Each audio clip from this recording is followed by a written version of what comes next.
Good morning, everybody. Welcome to today's episode of Lock In Live. It's Wednesday, so that means it's Workshop Wednesday. Wednesday workshop, whatever you want to consider it. Either way, snip, snap, snip, snap. Again, if you guys are new to this, it's the #1 creator show, podcast, whatever you want to consider it, for creator and creatives. Mainly because I don't think anybody actually does this. But I'll still pat myself on the back. I feel like we're going to be doing a good job. Couple things I want to work on today in comparison to episode 1.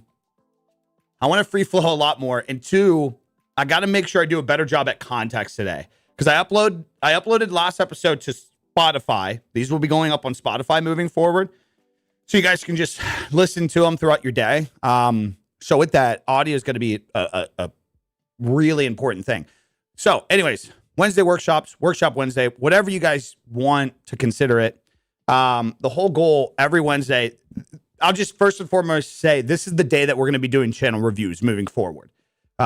This is the day that we'll yap about platforms, updates, views, metrics. It's workshop, man. It's a Workshop Wednesday. That's I think it speaks for itself.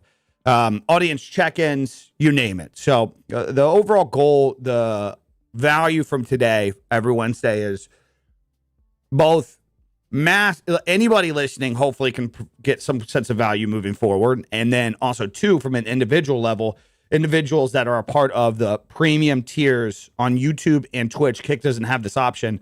You guys will get access to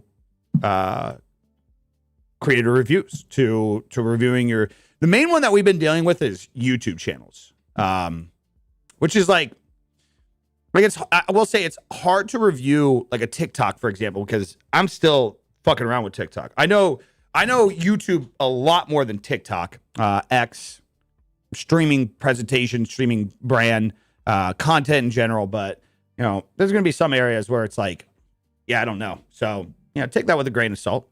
What's up, Jitsu? Good morning, guys. How do you make your background dark and still good face lighting? Lighting. Yeah. Lighting, accurate lighting. I have an entire video on my YouTube channel that I just put out a couple months ago going over lighting and how I specifically light in a dark environment. So probably something valuable that's over on YouTube.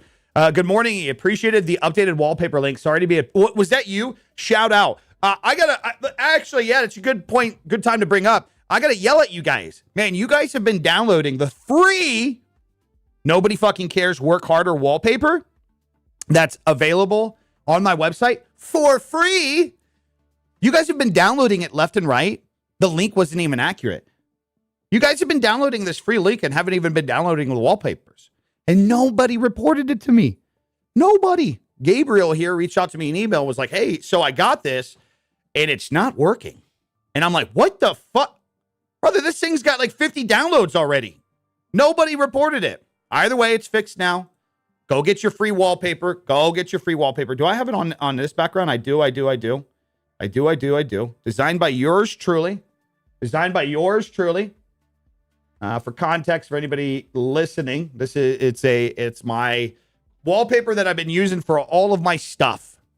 It says Nobody Fucking Cares Work Harder. I put it together. This is not AI. Used to be a graphic designer, so know my way around it a little bit. What's up, boys? Good morning, boys. Good morning. As usual, make sure if you guys are enjoying this, if you like this episode, give it a thumbs up wherever you're watching. Make sure you're following. As well. We are on literally everything. YouTube, Twitch, Kick, TikTok, X. We're on YouTube vertical, YouTube long form. All right, so Workshop Wednesday.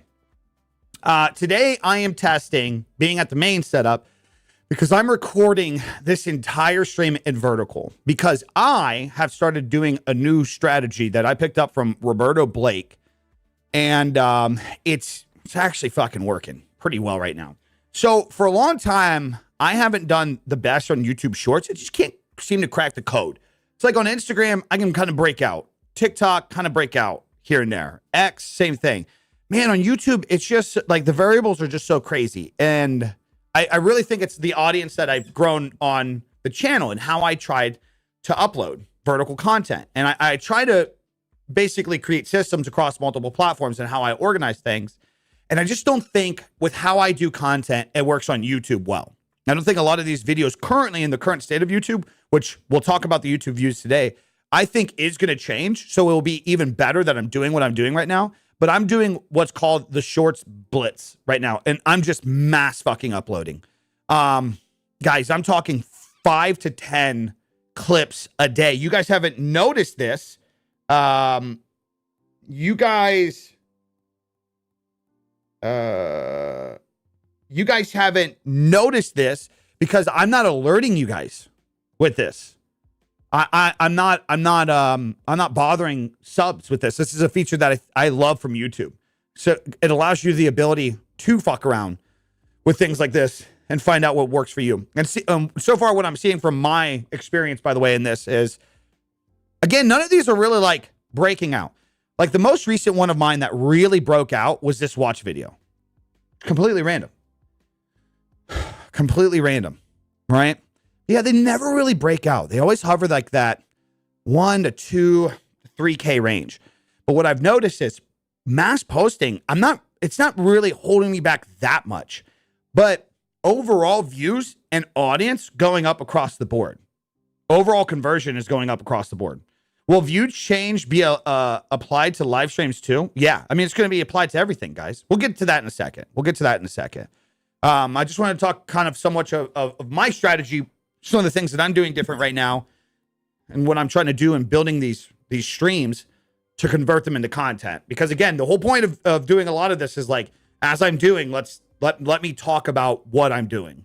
So this is, something that I'm testing today. I'm recording the vertical version of this stream. So that way I can just upload it directly to Opus Clips, and it's just going to pull a whole bunch of clips out for me. And that's what I've been posting, guys. I did start a separate Instagram and TikTok where I'm only putting the clips. And again, it's just like, you got to look at this as like, everybody wants the immediate monetization. This isn't valuable content. This is my advertising. This is like, instead of me, so like the great way to look at like how I'm treating these things is, instead of paying a platform for promotion where it's typically just not going to go well, where my views will go up on those posts. Essentially, what I'm doing is I'm using these platforms as a tool for like kind of like essentially what clip farming does. And I'm just mass promoting clips for my long form videos in my streams to try to get clicks over to me. Yeah. You heard about auto cut. It's better than Opus Clip. I'm doing fine with Opus Clip. With what I do, it really doesn't fucking matter. Man's on the content train. I love pulling a few up at a time. Your content is also sick to have in the background while I'm working and doing school stuff. Shout out Gabriel. That's the point of why I'm going to start putting these on Spotify. I don't have the link for you guys today. I should have been. I wanted to hold off. I want to get a couple episodes out before I start shipping you guys over there. It's called Lock In Live. I don't know if you can find it just yet. What's up, Andrew? Good morning, everybody. Yeah, that's the goal. I hear so many people are like talking about these YouTube stream VODs, and they're like, yeah, I pretty much listen to these like podcasts while I mow, while I work, while I do shit. I'm like, well, why don't I just provide that value to you guys in another area? So that's what we're going to do. Again, Workshop Wednesday. If you guys are enjoying this, like, thumbs up. Make sure you give the stream some sense of support. TikTok stream's already been flagged because somebody's a pussy. I didn't even mention anything debatable. That's so interesting. So interesting. You guys are literally pussies. Anyways, I move on. I digress. I'm going to try to do a better job today at providing audio context for conversations and not try to veer off path like we did on episode 1. I'm not going to let people hijack it as much today, which means I'm going to ignore you guys a little bit to stay on track. But hopefully that means a overall better presentation.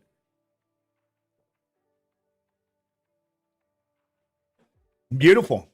And guys, I'm not telling you have to leave YouTube for Spotify. I'm just like, the whole goal of multi-streaming and utilizing everything is why leave any stone unturned? You know what I mean? You might just naturally align with YouTube. Some people might not naturally align with YouTube. It just is what it is. Do you like the new kinetic flavor? I do. And I also especially like using code Biggie at checkout because it allows you to have a massive wiener. So supposedly, theoretically, you can stream on Spotify, or are you talking about podcasts? Wait, I'm talking about podcasts. I'm talking about taking this VOD, downloading it, and are you asking if they are streaming on Spotify, or did they add streaming to Spotify? We got to be very clear on this. A massive wiener, you say? That's what I heard. So I've heard. Yeah. We got to be clear on this. Are you saying you can stream to Spotify? Oh, you're asking. No, I don't think you can. Can you? What cam do you have on your lens? I've currently got the 16 to 35. Let me punch it in a little bit, boys. Punch you guys in the gut. So yeah, again, anybody tuning in, Workshop Wednesday. Overall goal from today, let's talk analytics. Let's talk platform updates. Let's talk about new things going on. We are live everywhere.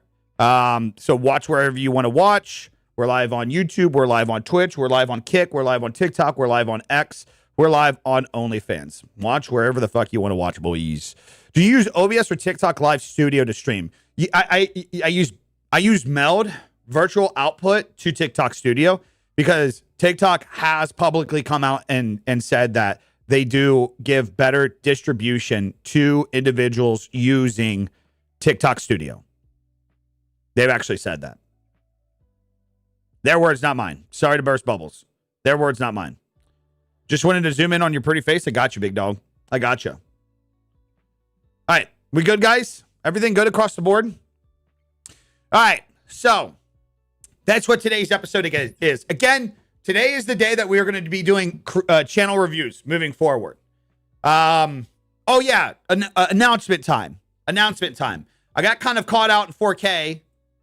I didn't expect this. I thought for some reason, I thought these saved as like ideas, but I guess it was officiated. So if you guys were part of the YouTube members club, the standard one, that is no longer there. It was too confusing the way that I have had it before. So now we have 3 tiers on YouTube, just like we do on Twitch. Kick, I can't control these things, so nothing I can do about it. But we essentially have the members club. We have the premium members club, and we have the workshop. Now, I think on Twitch, it's advertised a little differently because you can't control the tiers. But YouTube's the best place to do any of these things. This is where you guys would want to go to participate in any of this shit.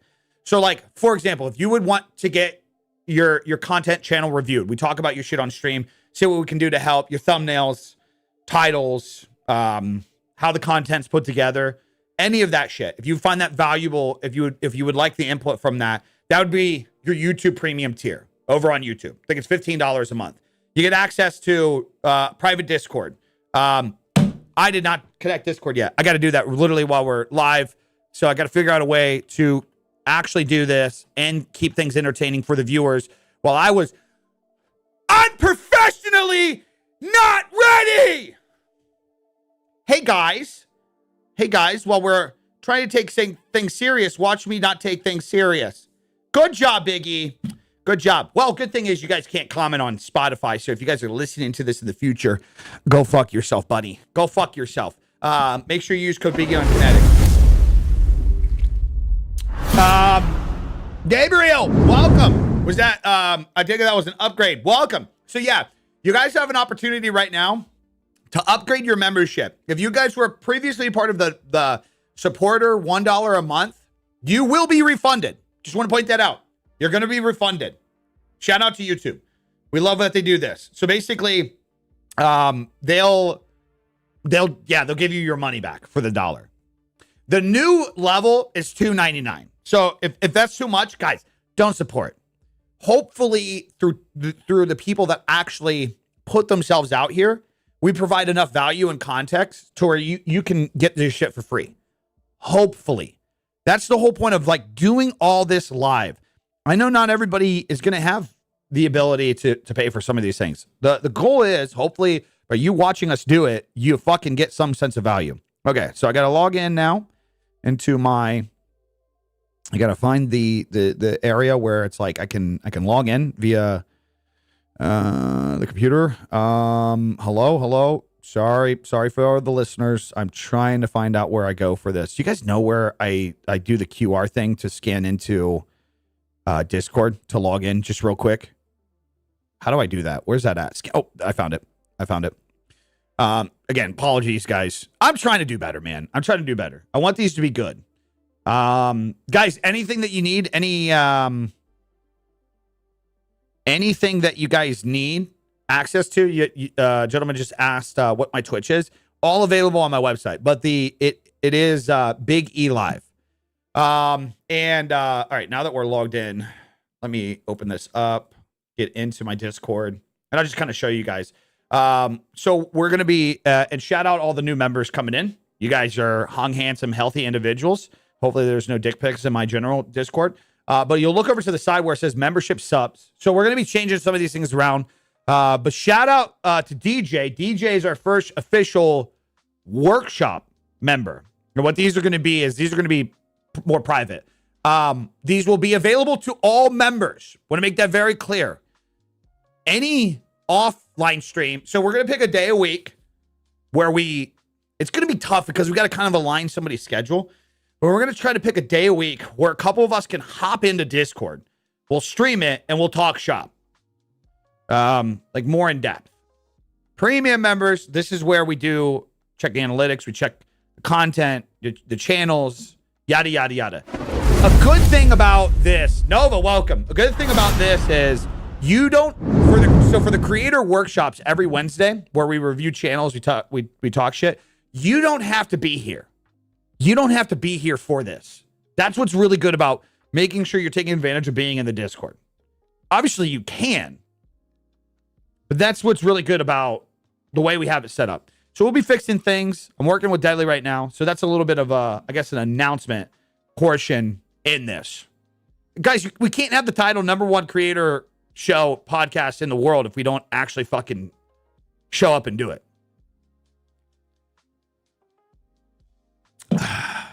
We got to. All right. Let's get into the creator current, which is, it's the segment every day to where if there's a bit of news, we're going to talk about it. Which level is premium? If you're looking on the list, it should be $15 a month, I believe it is. Creator Workshop's the 50, which we got a max on that. We can only get like 50 people in there because it just gets out of hand if we would do anything past that. Creator current. These are news updates where every day we're going to tap into what's going on. So let's talk about the YouTube views. This is probably going to be a bigger segment of today's video. Just giving you guys a heads up. Probably going to have to yap about this for a while. So YouTube is changing what counts as a view. Starting August 24th, YouTube says long form videos and live streams. There you go, good sir. Sorry, I had to keep you on that loop so that way you stayed for the meat and bone. That's called retention, brother. Welcome to the fucking big leagues, my guy. Welcome to the big leagues. Pull! Oh my goodness. Pull plays with the 36 months over on Kick. Listen, Pull. Listen. You're trying to fucking seduce me, man. It's not going to work, brother. It's not going to work. Appreciate the sub, though. Appreciate the sub. So YouTube says long form videos and live streams will count a view from the moment playback begins. With no minimum watch time requirement. That brings those formats closer to the methodology YouTube already uses for shorts and makes public view counts more comparable to TikTok Reels.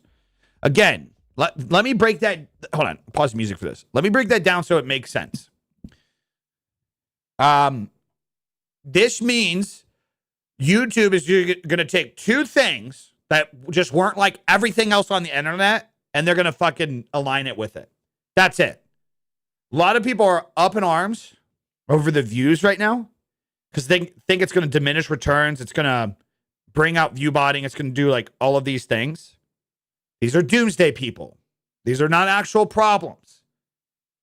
If you guys don't think, first off, let's just preface, if you don't think a multi-billion-dollar company that's the second largest website in the world that works with advertisers around is, if you think they're just trying something out on a whim, holy shit, use your fucking head. Please and thank you.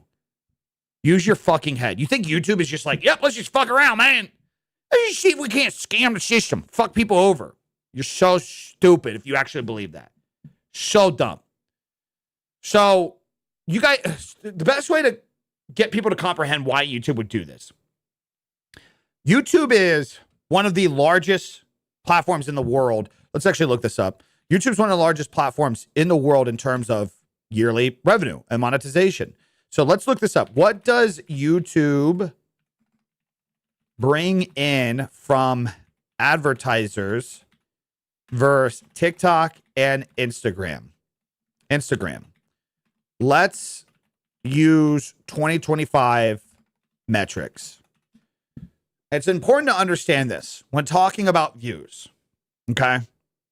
Because there's multiple things that drive the value of how to get a brand to do X, Y, and Z. Wow, this is actually insane, by the way. Instagram, okay, it just backs up my point even more, by the way. So here's the data, by the way. I just said, by the way, 15 times too. Hold on. I'm actually...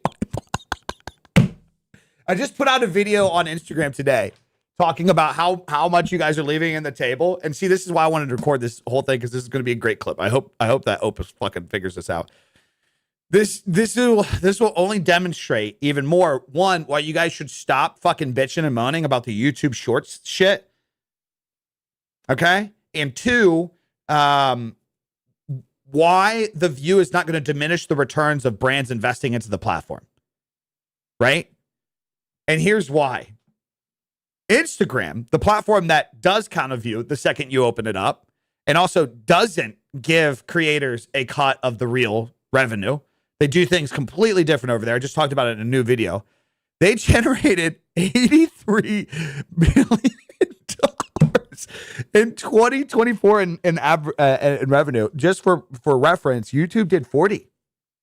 TikTok did 32. Now, why it's good to point this out, guys, is imagine over the last decade, you are the number 2 website in the world. You're owned by the number 1 website in the world. I'd also like to, by the way, side note, I'd like to know if that's actually specifically from Instagram or Meta. Whew, that'd be interesting. But anyways, imagine over the last decade, YouTube has been the number 2 website in the world. It's generated $40 billion in revenue in 2025 from ads, from advertisers, right?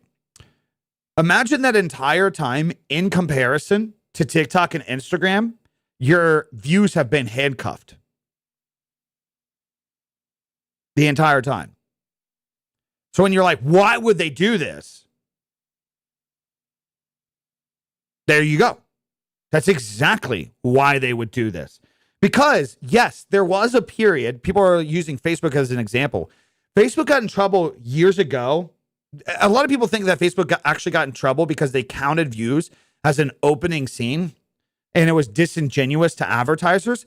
Facebook got in trouble because there was people were dead were registered as views for campaigns, for voting registry.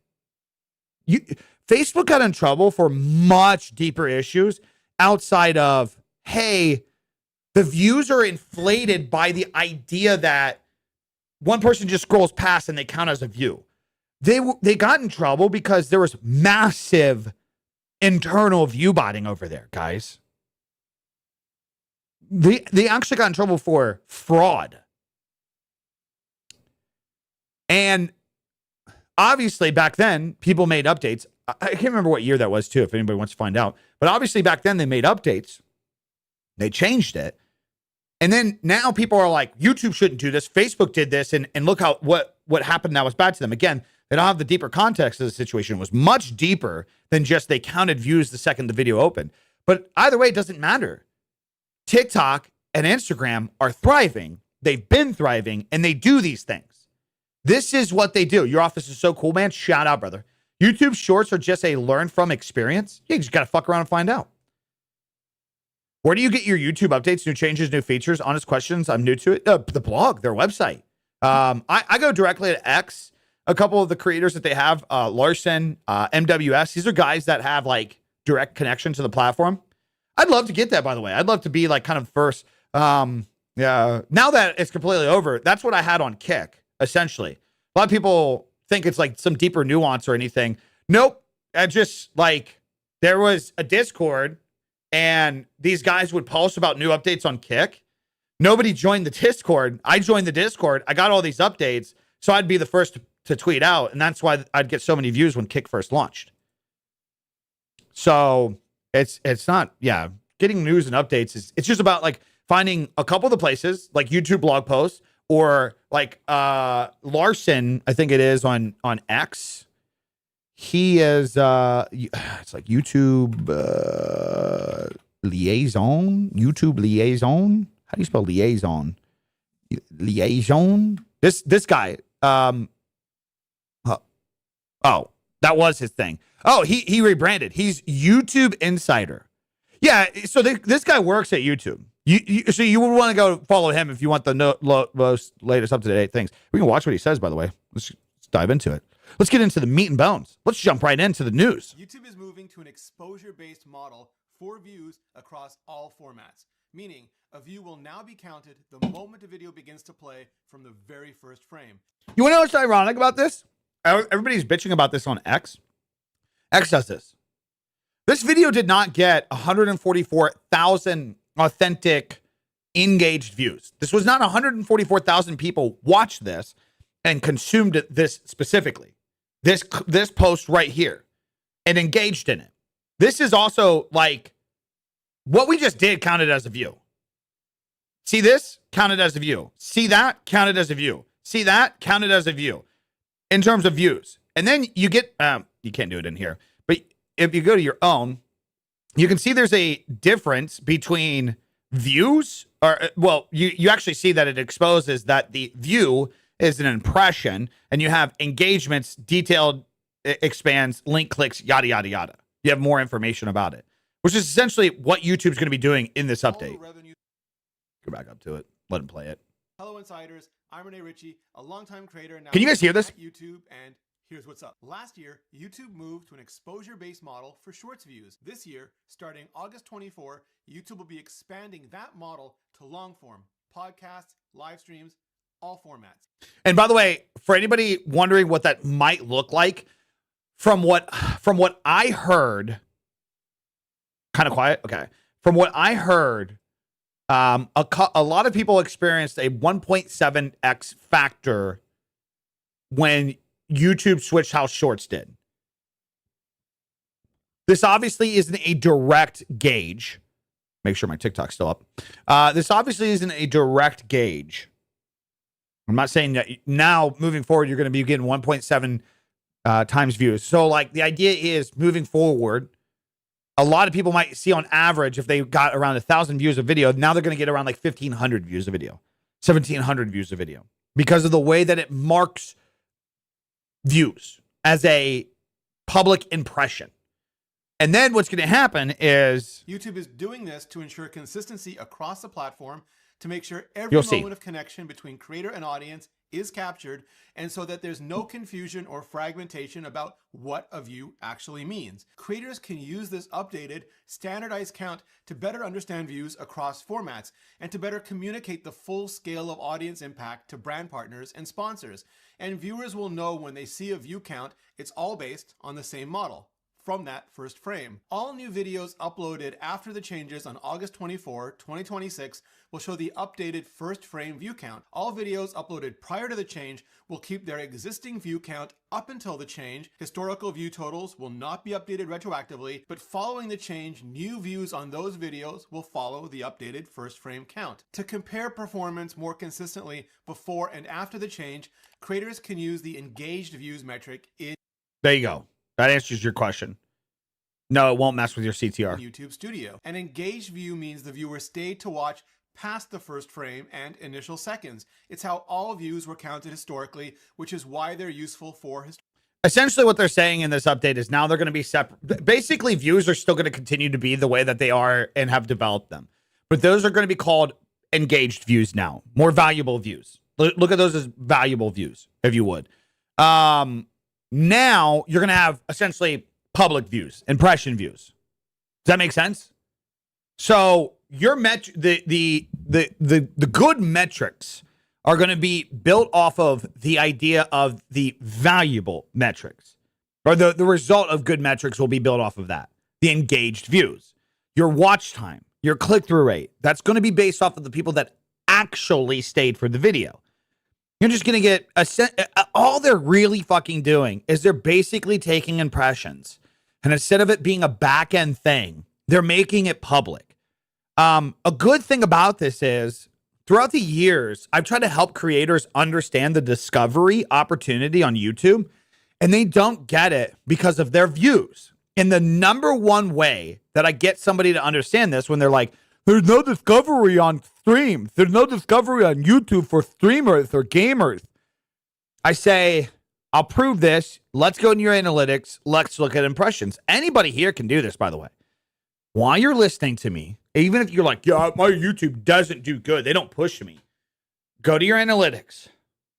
Go to your analytics and find your reach and see what your impressions are. That is actually how many times YouTube has pushed your video to somebody's page. Some of those impressions are people that did open it and just clicked off because you lost them in the first second. Whoopsie, don't want to watch this. They're all there. Oh, that information is public for everybody. You don't have to have a partner. You don't have to do anything. It's been in the analytics for a decade. However long they've had it in the analytics. I think I discovered it in 2018 when somebody really told me to conceptualize what impressions are. Very similar to what you said about monetization update. I think if they said we now will display full info on impressions versus engaged views, I don't know, that might not have helped just a thought. Wait, why? Why doesn't that help? Why doesn't that help? It's going to help the platform. It's going to make the platform seem much more popular than what it is. And then somebody would say, well, that's kind of disingenuous.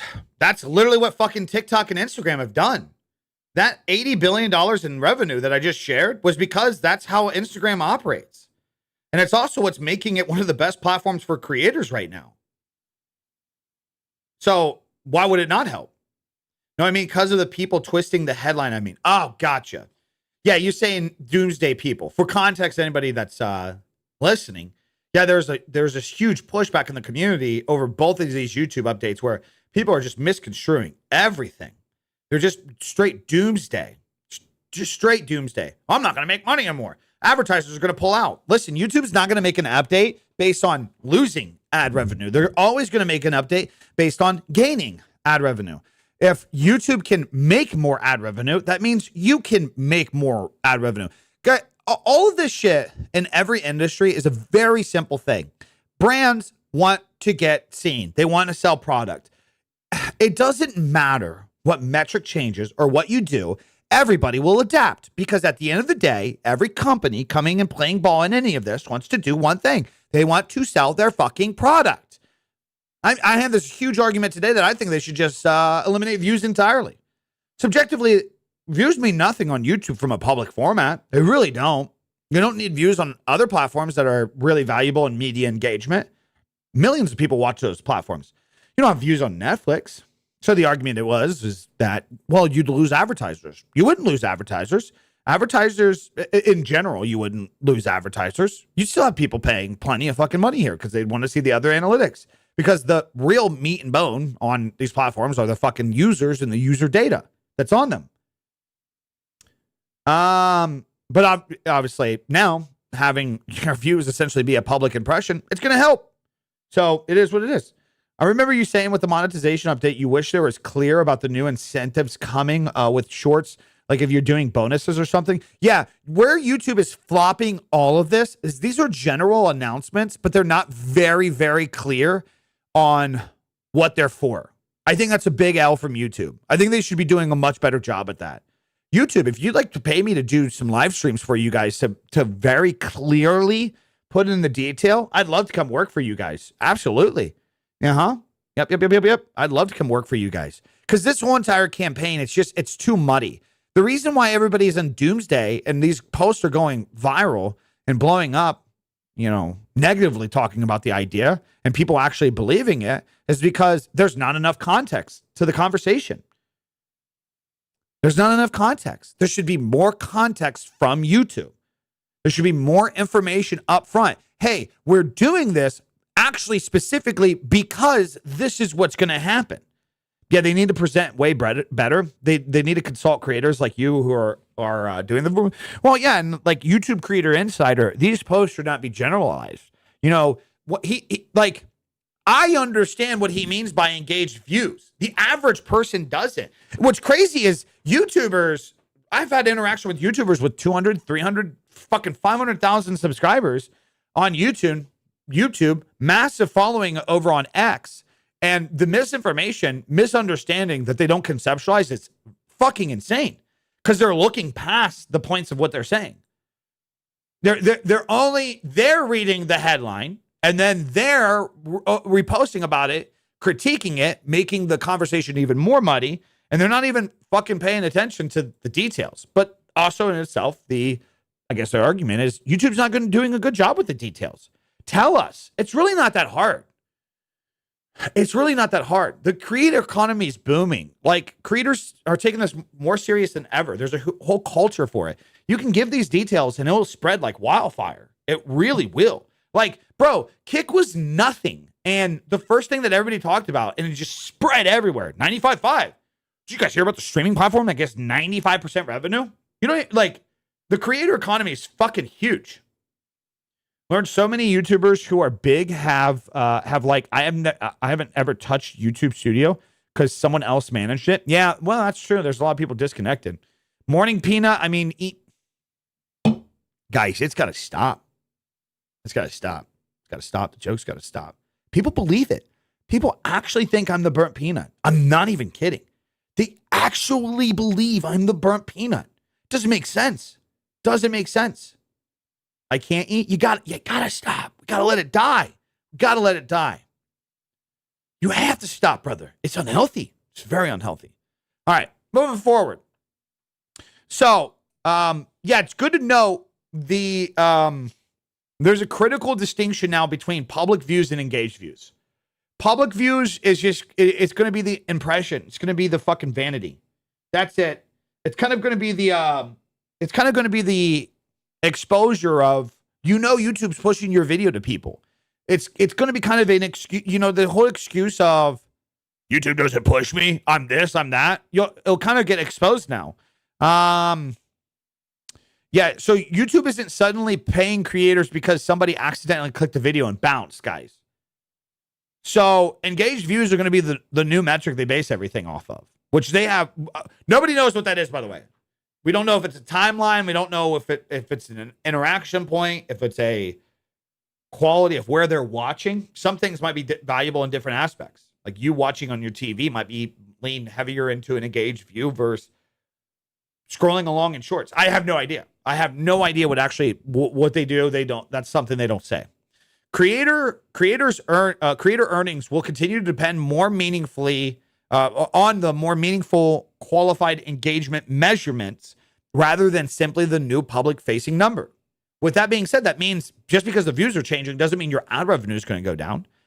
Likewise, the change doesn't make YouTube partner program qualifications easier just because of the visible view number gets larger. That's a heads up. Little heads up with you guys. YouTube said engaged views. Engaged views for the YouTube partner program. Ooh, the old gut punch. You mean I gotta actually earn it? Yes, you fucking do, brother. Yes, you fucking do. Guys, I broke down an entire video of how to get into the YouTube partner program. Fucking so easily. So easy. It shouldn't even take you a year. You could get it in fucking weeks, really. It depends on how much time you do. And I also broke down in that how much fucking money you made. Let me show you guys something. Let me show you guys something. Where did I save it? Where did I save it? I'll give you guys context for this whenever. Where did I create this actually? Did I do it on X? Hold on. Can I search things in one second. Apologies. I should have been more ready for this. My YouTube earning breakdown.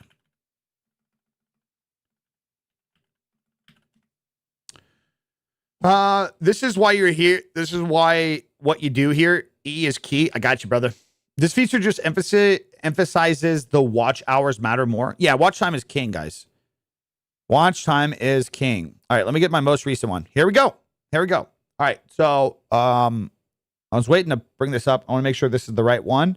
Okay, so here's another thing. Talking about the YouTube update with you guys getting your ad cut, your split. I went ahead and I gave you guys my entire 30-day update and what YouTube specifically brought me. You guys ready for this? Oh boy. I bet we'll have some minds blown here. 30 days, I generated 242,000 views. Total revenue generated $7,210 in a 30-day period. So let's break that down. Brand deals. Now this is a high month, a little above average recently. So I just recently re-signed again to doing brand deals and working with agencies. I'd say this is probably about 2K, 3K more than what the average is going to be. This is a pretty good brand deal. And this is cuts, by the way, boys. So this is after my agency has taken 20%. So technically speaking, this would be larger with the brand deals if it was direct. Because like anybody out there, you don't have to go through an agency. You can be working with these campaigns yourself. So big brand deal paid up front. It's obviously pretty rare. But I mean, it doesn't matter. You keep the brand deals consistently going through a period of time. You're going to be making, if it's net 30, net 60, yada, yada, yada. To YouTube integration. So yeah, that's brand deals. YouTube revenue. Here's where the big one is. Out of all of this, YouTube's total earnings was $565 this last 30 days. Total earnings. Watch page ads, $280. Shorts feeds ads, $25 fucking dollars, boys. YouTube memberships, $125. It's actually gone up. I didn't update it. Some of you guys joined. One of you guys joined the creator workshop. A couple of you guys joined the premium levels. A couple of you guys are updating your tiers. I didn't update that. Sorry. Super chats, $35. Affiliate program on YouTube, $100. Taking advantage of just tagging products, made $100 last month just from making sure a product was tagged. And that's something I just literally started doing. So I see that number go up. But you can see, even on YouTube in and of itself, the shorts feeds, which I don't generate a lot of shorts anyway, so I guess that's a super subjective thing.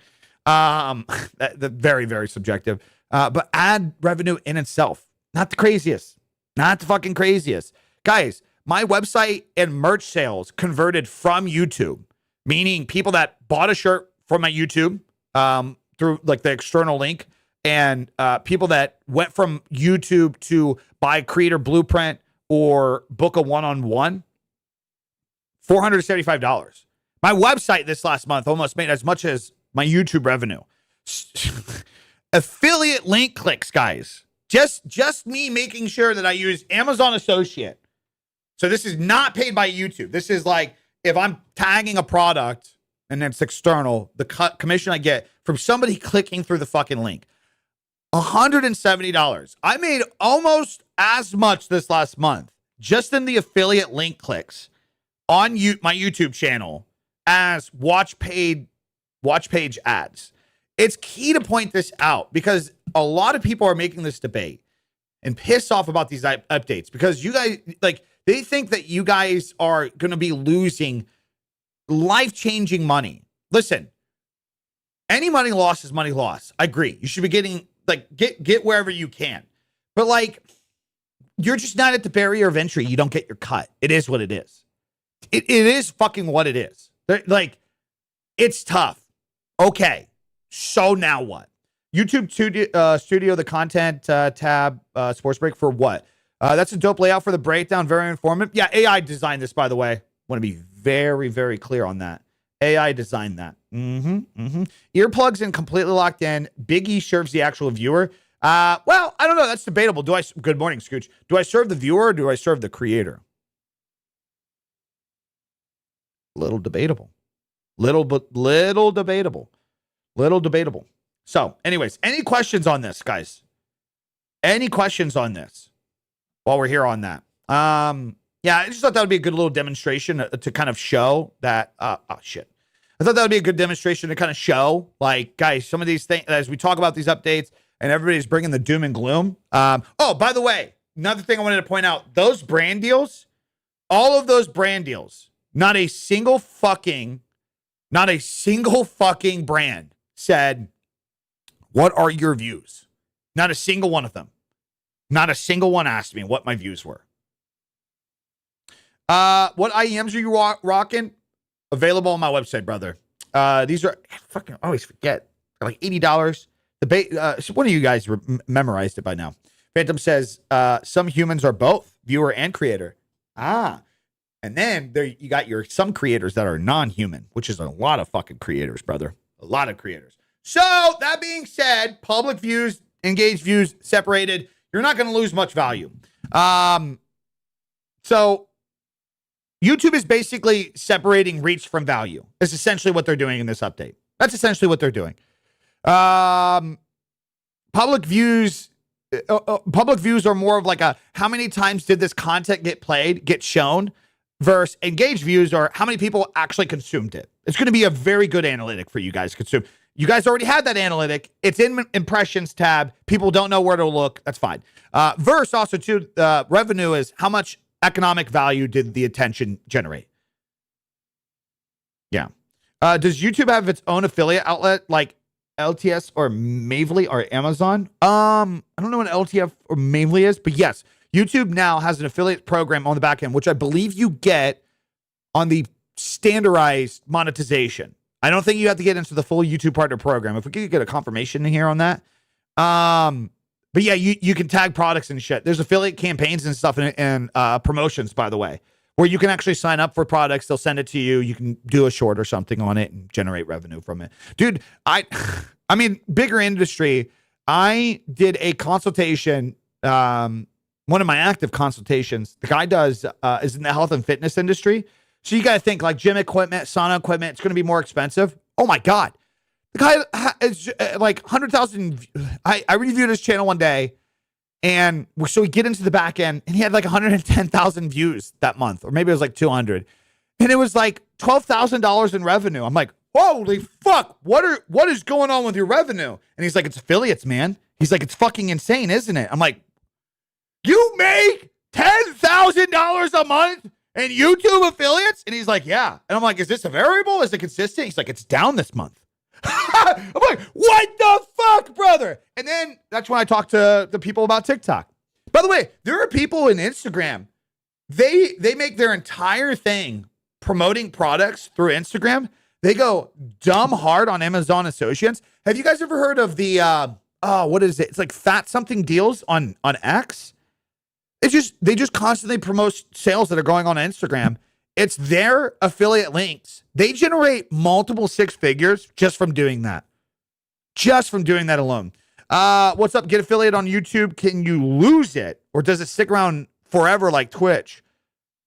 Well, it's not affiliate. The affiliate on YouTube is the affiliate pro. It's a marketing tool, or it's a monetization tool in YouTube. Does that make sense? It's not like there's a tier on YouTube called YouTube affiliate. It's when you get into the basic YouTube partner program level, which I think is 500 subs, 3,000 hours of watch time, 3 million shorts views, either or of those. You get one of the tools is you now have access to affiliates through YouTube. Does that make sense? But yeah, I'm pretty sure whenever you guys get into the partner program, I think you just have to pretty much actively be uploading and you don't get kicked out. Hello, sir. This is the second time I stumbled on your live. Well, not subscribed yet. I find it very informative. Thanks for sharing so much with us. Absolutely. You don't even have to subscribe. Subscribers are a pointless fucking metric. Case in point, you're in here. Handsome man. Hanging out. Weighing out and everything. Okay, I gotta be more presentable. What's up, Marcus? Hello, good sir. Looking on handsome, healthy. So yeah, public views are going to differ from engaged views, and you guys should start differing revenue from that. By the way, every creator of every platform should actually start to have the mentality of separating those things. Ooh, fuck, man, this is going off the cuff. Love this. Oh, when little random happy moments like this happen, it's like a fucking Bob Ross painting. Again, let me go back into that. Break that down. In every aspect, I think you guys as creators or leveraging these platforms are going to do 10 times better if you separate every platform like this. Public views, engaged views, watch time retention, comments, interaction, and revenue. Some people just throw it all into views. Some people think that views just automatically means revenue and engagement. And it doesn't. It doesn't guarantee any of that shit. It doesn't. And this is why you got creators like myself who can show you a graph to where I generated only 240,000 views on YouTube in this last month, and it brought me $7,200 in revenue. The reason being is because I separate those. There's a point where views, public views are valuable. There's a point where engaged views are in retention and watch time. The real meat and the bone is, and then how all of those, how you can generate revenue from it. And I think it's just the mentality that everybody nowadays thinks that every view should be revenue. And that's not how it works, guys. Views can be measured in different ways. I talked about this today in my newest YouTube upload, going over why I was wrong about Instagram. This is what I had to learn with Instagram. I discredited Instagram so hard because they didn't have a real good monetization there. Some months where I was getting 10, 20 million views, I'm not getting paid for those shorts, for those verticals. But at the time, I was just living in that mindset. Views should equal pay. But the thing is, God damn, man, I think last X amount of days on Instagram, it's only been like 600, 800,000 views. But it generated way more revenue than I got at some of those peak months because I've actually built a system to understand that revenue is different as a result from building the community from the engaged views. That is a different result from getting public views. Does that make sense? Like trickling down the line. God, oh my God. Imagine at the time when I had those videos popping off, if I had better systems to monetize off the platform and convert people, and I was taking my website serious. Holy fuck, man. I missed out. Just a great example. Oh my God, a great example. When my reacting to me being the Burt Peanut comment blew up on Instagram, got a few million views, it was like, dude, I can't remember how long it was. Every day, my website was getting like 1 to 300 new visitors. Guys, that's fucking insane, boys. That's fucking insane. That's a lot. Getting that many people a day to be clicking over to your website and coming through. I think of views as a community. That's why I upset. No. Your views are the distribution. Your engaged views are your community. Your watch time retention, that's your community. I think of views as a community. That's why I obsess about people subbing. Yeah, so you got it all wrong. Because inherently the way that the systems and programs are built now, if people will stay and watch, it doesn't matter if they follow or sub. Case in point, we literally just had somebody coming in right now and said, second time I've gotten suggested this stream, here I am watching it, still not subbed to your channel. Keep that run going for a while, by the way. Don't subscribe. If you don't mind being my little fucking guinea pig. Don't be desperate for people to follow. People will follow and sub when they feel like it's convenient enough to do so. But they don't even need, you guys, my Instagram feed's full of people actively uploading every day that constantly get pushed to my page. I'm still not following them. I like every video. I interact with it. It doesn't fucking matter. Pointless metrics. If you stress more about the engagement, the watch time, the click, the value from the piece of content, getting them to stay as long as possible, you'll grow your community. You'll grow your community. Yeah, watch what you do plugging things into AI. That's general based. Here's the thing you guys got to understand about AI. TikTok! One second, guys. I got to go to TikTok, and I got to show that I'm still here because I don't have the TikTok Studio app on the front. Yes, engagement, views, and retention are way more important. Correct, Carlos. Guys, here's the thing when you're analyzing things with just general public AI. AI is a learning experience from what it's discovering. General AI, you got to understand, it is not learning from just good content. It's also learning from bad content. That is why if something that's just general based and you say, make me a YouTube thumbnail, the thumbnail can be dog shit. It doesn't mean that it's actually built for human psychology and it's going to do well and get you a click. It's just, it looks at YouTube thumbnails across the whole board, good and bad, and it makes you a thumbnail. This is why, what's up, Roger? This is why sites like 1 in 10 this is why AI sites that are direct to the platform are way better, because the individuals that design those sites usually come from a statistical background and a strategy background and build it off of proven data.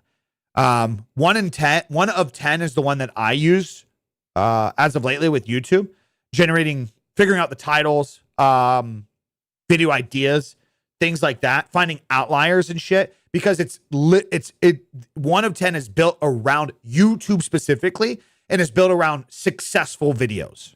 Same thing with Tube AI is another good one. What's the easiest way to make clips from your gaming content? Setting up your streaming software to make it. 100%. 100%. If it wasn't for YouTube, I would. If it wasn't for YouTube, I would be successful. Wait, what does that mean? 99% of my latest video with 700,000 views on IG is non-followers, but the same video also netted me like 450 followers. What's that a point to? But I still want to be sure I see your channel again. I accept being no. Go ahead. I'm just saying. Go ahead and subscribe. You're fine. I'm just fucking with you. I'm fucking with you. 1 of 10 is so nice for testing thumbnails, not using their thumbnails are dog shit. But I will say, if I'm stumped on what I should do with the thumbnail, I'll go to 1 of 10. I'll put my video idea in. It will give me the thumbnails that it would make, which is really bad, but it gives me better ideas. Oh, that was the point of the talking about followers. They will come. You're absolutely right. All right. So, guys, we're talking about the views and the updates that YouTube's doing to match other platforms. Ask yourself, would you rather tell a brand your video got 100,000 plays with 70,000 engaged views, or simply say it got 70,000 views? That's going to be the difference in this. And it works like that on every platform. Like, hey, like that in of itself is going to be valuable. Like, hey, so I did good with the SEO of my video. It got 100,000 views. And by the way, 70% of those were engaged views. They actually stayed. Because brands still push to just fucking normal views too. Yeah.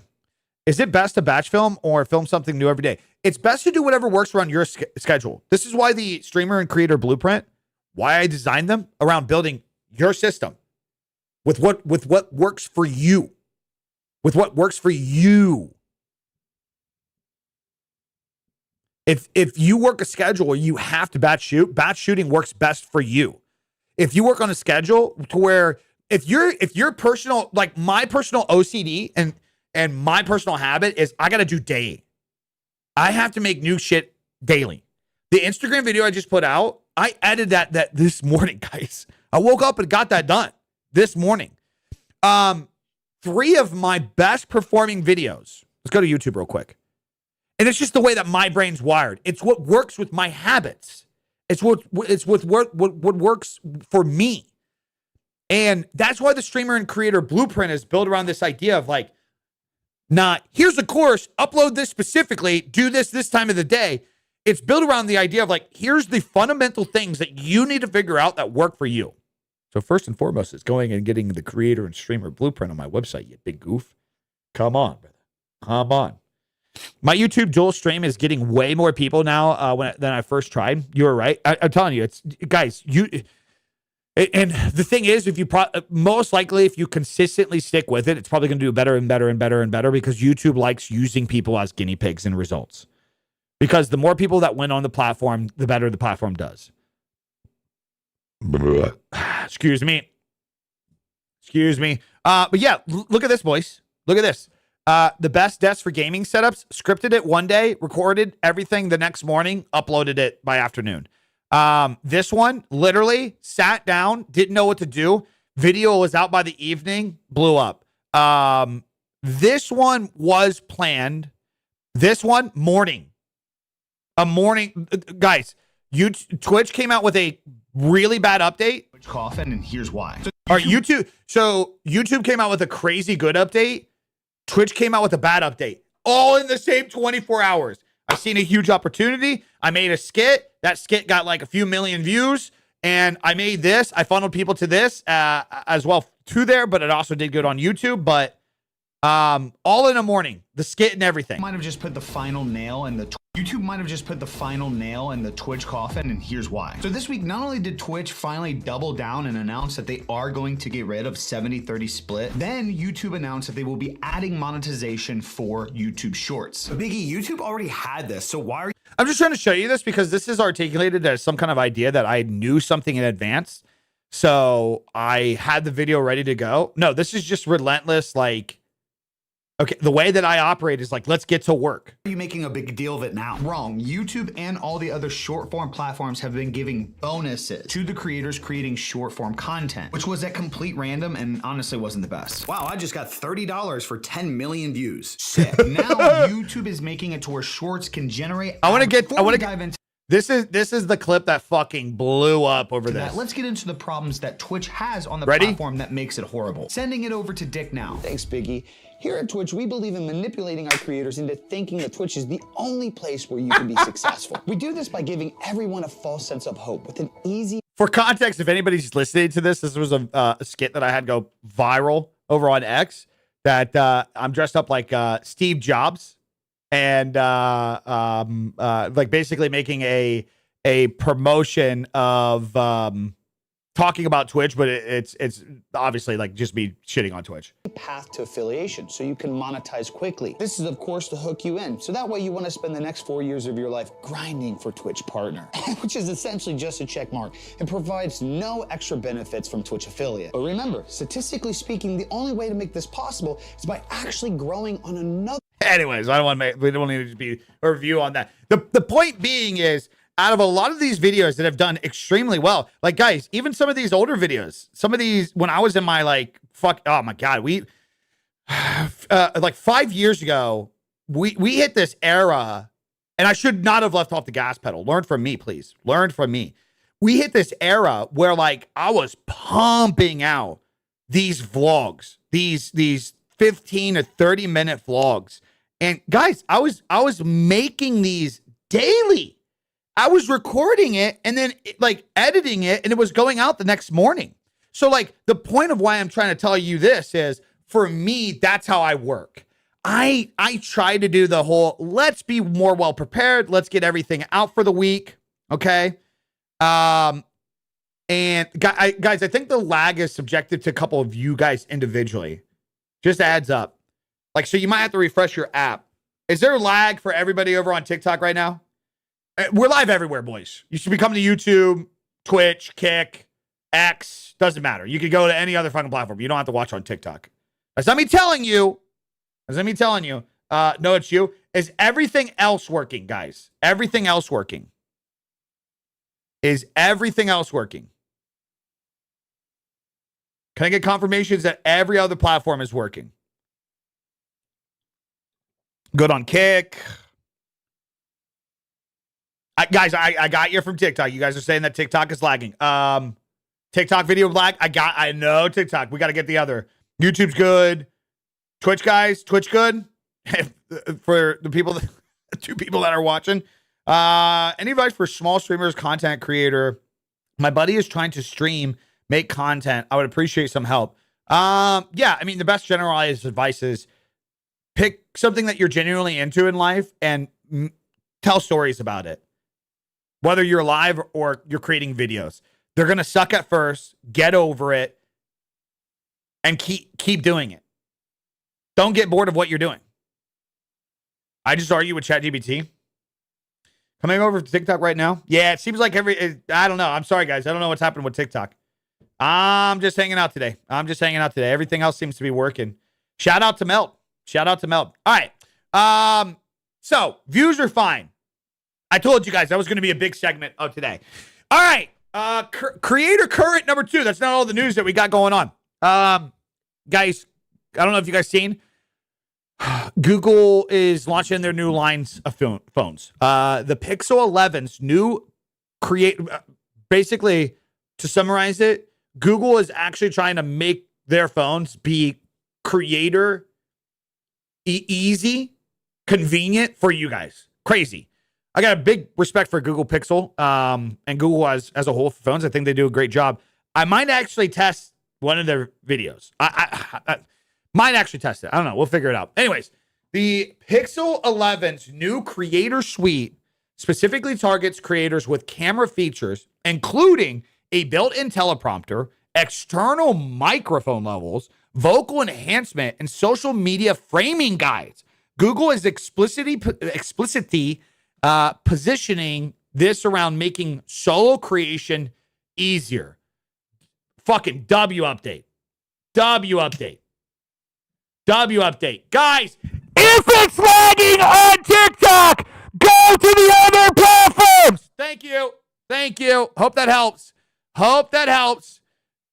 Anyways, dope to see. The thing is, what's really cool about this, why it's good to point out, I'm not just trying to sell you on getting a Google Pixel. Obviously, don't make a cut out of it or anything. If I did, I'd definitely be trying to sell you because I'm a fucking massive seller. I got bills to pay.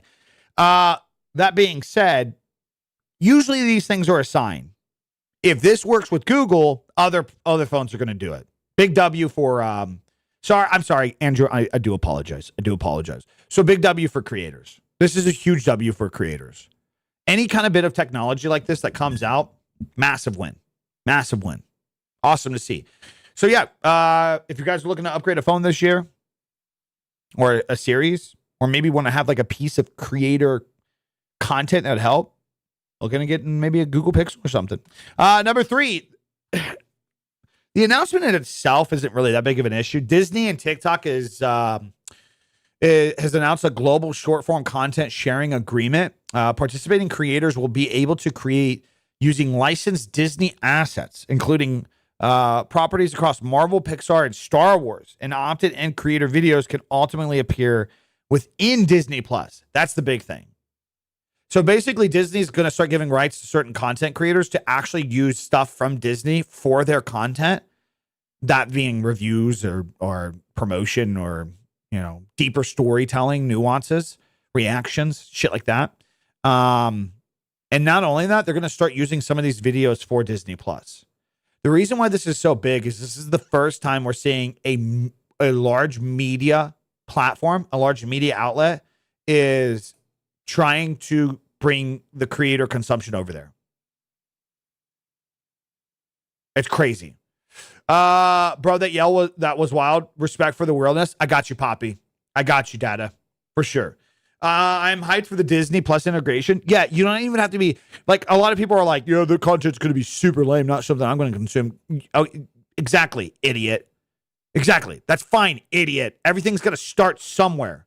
You want to root for shit like this happening because it's going to be what results in the idea of Netflix someday allowing you to make your stupid shitty videos on and put them on Netflix, which then means that YouTube and other platforms are going to have to compete for monetization and give you a larger fucking cut.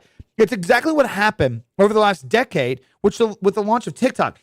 When it was Musical.ly and it became TikTok, there were so many people that were like, "Oh my god, a dancing app? That's so gay." Oh, sorry. That's so odd. That's so odd. It's so cringe. It's so cringe. It literally changed the landscape, the creator economy across the board. To argue the idea that the invention of or the launch of was where it was originally cringe. Yeah, Musical.ly was cringe at first. It was very cringe. Look what it turned into. It's completely fucking different. So traditionally, how it usually works is studio makes content, audience consumes it. Now you're going to have an idea, or you're going to have an option of studio gives IP value or the property rights to creators. Creators remix it. Creators review it. Creators talk about it. Audience distributes it. Crazy. Nope, it's TikTok. I'm going to restart the TikTok stream. There's nothing more I could do. Hold tight, TikTok. Everybody go refresh the TikTok page. I'm going to go. There's just nothing more I could do. I got people yapping about it. TikTok stuttering. Blame TikTok, boys. Blame TikTok. We'll see if that helps. So yeah, that's a pretty big update. It's going to be huge for people. Yeah, and then another update for the creator current. Brands are still pouring money into creators. U.S. creator marketing ad spend is projected to reach roughly $44 billion this year versus $37 billion in 2025, according to IAB figures cited by Business Insider. So this idea, this concept that, brands are pulling out, money's going away, it's completely false. They're investing more. I think it's more so than ever. A recent Creator IQ Influencer Club survey, 5,000 plus creators found that although brands talk heavily about engagement and authenticity, creator earnings still correlate strongly with reach and follower count and views. Damn. Interesting. I think a lot of brands just haven't caught up. I made a post about this yesterday, talking about this. Where's the post?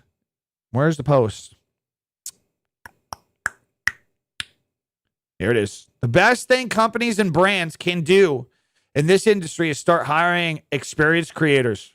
The amount of individuals at a corporate level that are disconnected from how any of this works is baffling. Guys, I had an ad campaign that I had to do, a brand deal. One of the largest tech companies in the world, right? You guys ready for this? One of the largest tech companies in the world. Their deliverables to my content, all three of the platforms that they paid me to post on, one of those deliverables doesn't even exist on the platform.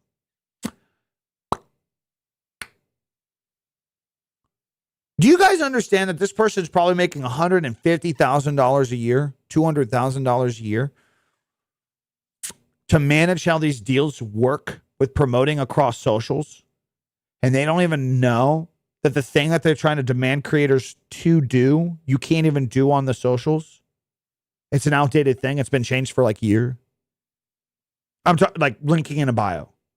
Make sure you provide a link to the product in the bio. Yeah, you just can't do that. It doesn't work. Oh, didn't know that. These motherfuckers are making bank at these companies. Bank at these companies. So I think that's why we still see a connection of reach and follower count and views are still a creator earning strong indicator. Although, like I said, the micro influencer has been making bank lately. Like the small creators, brands have been investing heavily into the authenticity, the engagement, the story. So yeah, it's good to point this out because YouTube increases the public view number. Brands still heavily evaluate that reach. It's going to be a valuable metric. Public creator metrics matter economically, even when they aren't the metric that's used to calculate AdSense. It's just more opportunity. So this idea that because of this update, you're not going to fucking have opportunity is just so stupid, just so silly. All right, let's get into the actual workshop today, boys. Let's get into the workshop before we do some channel reviews. Do we have any? I gotta alert the Discord. Everyone, if you have anything to review today, link it up, and I'm gonna let everybody know in Discord too.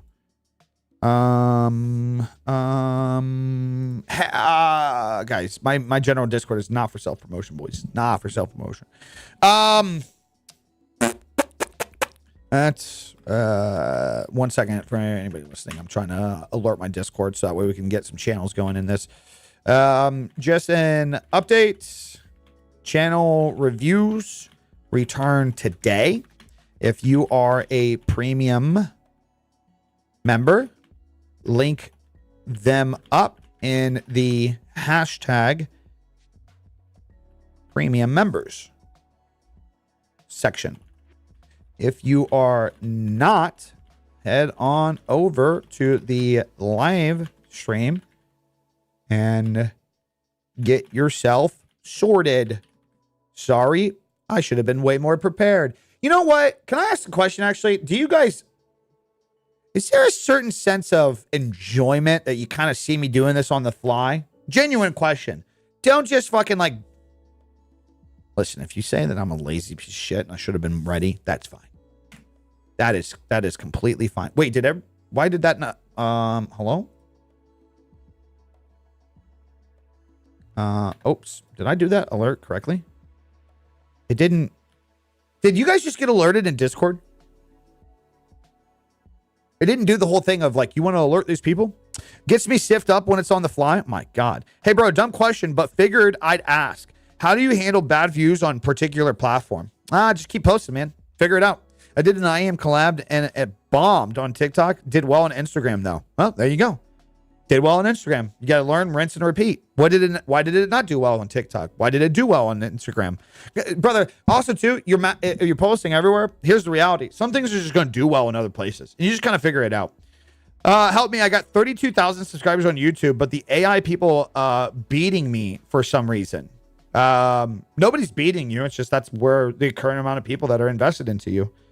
It's not a competition on the idea of like what somebody's doing better than. That's just where they are in their journey in comparison to you. Stop stressing about what AI people are bringing in terms of subscribers and views, and start fucking just worrying about your content. Stressing about other things just doesn't matter. Just doesn't matter. Hello, Cal Shot. Yeah, welcome to the Premium Members Club, baby. Join that Discord. Make sure your YouTube is connected to your Discord, so that way you get automatic access to the premium members section. They have less subs and are getting more views, is what I'm saying. There has to be a way to get better. Yeah, you got to get better. Yeah, you got to get better. The thing that I hate about the whole like TikTok thing, hold on. I got to figure out something real quick. Let me try this. The whole thing I hate about the whole like the whole AI campaign is, let me give you guys a secret. The reason a lot of those videos do well is not automatically because AI is generating it and it's doing a better job. It's because inherently most people running those channels are already successful on other channels and know how to prompt the right things. Great example in this. Just a fantastic example in this. Let's see. Do I have it on this computer? I don't. Let's go to this. So here's one of my next Apex Legends streams. Download. Okay, great example. Here's a great example to what I'm trying to say. This is AI, by the way. This is AI created. Now, the thing is, you're not going to go to AI and just say, make me an Apex thumbnail, Apex Legends thumbnail, and it makes this.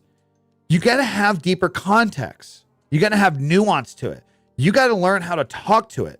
The reason why I'm able to design this so fast is because I literally prompted AI just like I would with a person. The reason why I did that is because I have 10 years of experience of working with creators. If I got paid by a brand, which is what I used to do, I get paid by a brand to do to do a rebrand, right?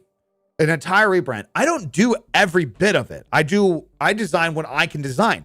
I outsource the rest. I get a giant budget and I hire creatives in the other areas. I essentially become like a direct agent. Because of my years of experience of being able to specifically articulate to somebody, do this percentage, make sure it's this area, use this as a reference, but let's make this. That's how I prompted this. Yeah, you gotta collab with the chat. You gotta talk with it. So this is a prime example because this is how it works in the content creation. A lot of people think that all these people that are farming AI views right now are just random losers on the internet that have no context or haven't put work into this. In reality, these are people creating essentially faceless farm channels. They had a successful YouTube channel. They had a successful following in something else. And they started creating these other things. They started creating these other things and using AI because they know how to talk to it. I wanted to give you guys an update on this. I had a abysmal offer of a fucking brand deal. This company doing a UGC campaign offered me $1,000 to $3,000 was their budget for 30 to 40 videos over 4 months. What the fuck? What the fuck? Talk about highway robbery. I responded to them and was like, I can do that. I can do that budget for every video if you would like. They obviously were like, yeah, well, that's not really within our budget. That's not within our budget. All right, let's get into the workshop, guys. Let's get into the workshop today. All right, so obviously in light of everything that we talked about today, we should talk about what creator metrics actually matter in 2026. What should you guys be focusing on? Okay, this is, again, before we get into the reviews, make sure you guys are joining the premium members club to get access to channel reviews. If you guys can't be in the stream when we do them, just link them up in the Discord.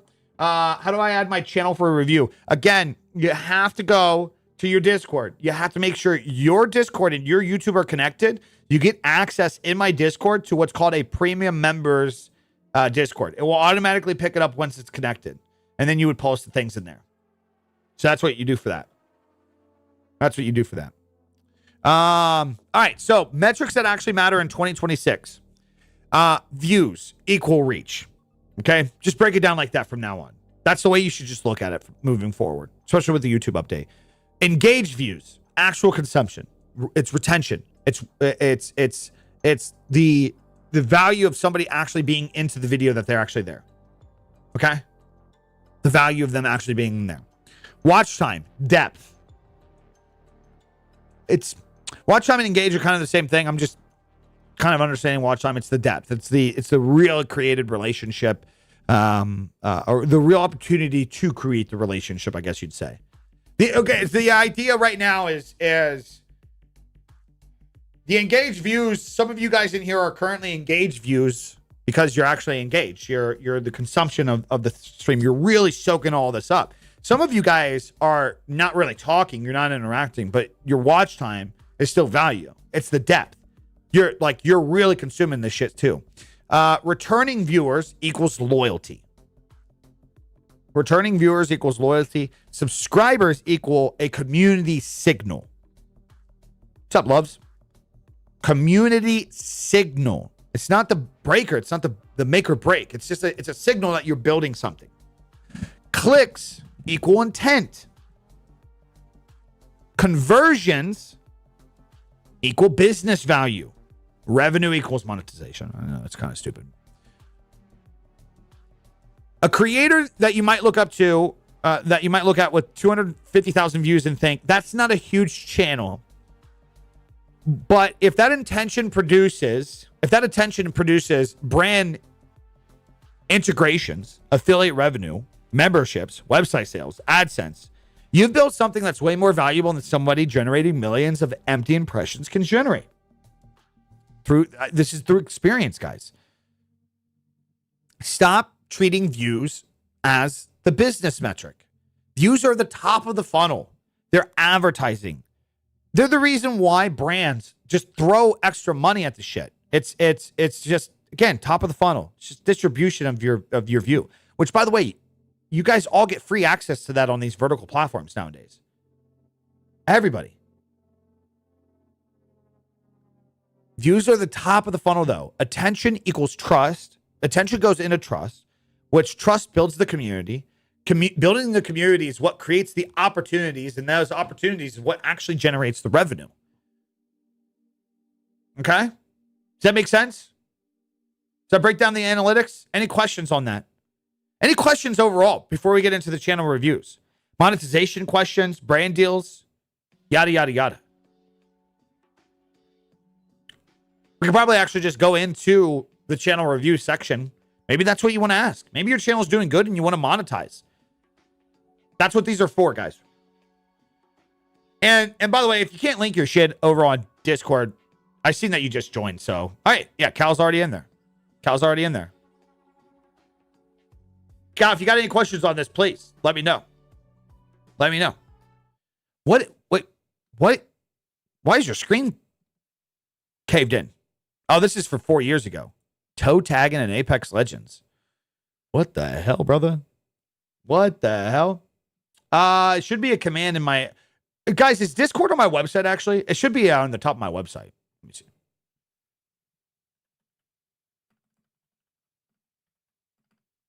Hopefully my OnlyFans history doesn't come up. Discord. Boom. Right there. Any question you guys have? Tools? Oh my God. Creator Blueprint? Oh my God. Oh my God. YouTube. The live streams you want to watch. I did link my Spotify. I forgot about that. Lock in live, boys. So if you guys want to listen to these later, you can just go to Spotify. The gear that I use, everything that I break down, Discord, Kinetic. You guys want to support me through Kinetic? You guys want to buy the merch? Boom. Bada bing, bada boom. Oh, shit. Sheesh.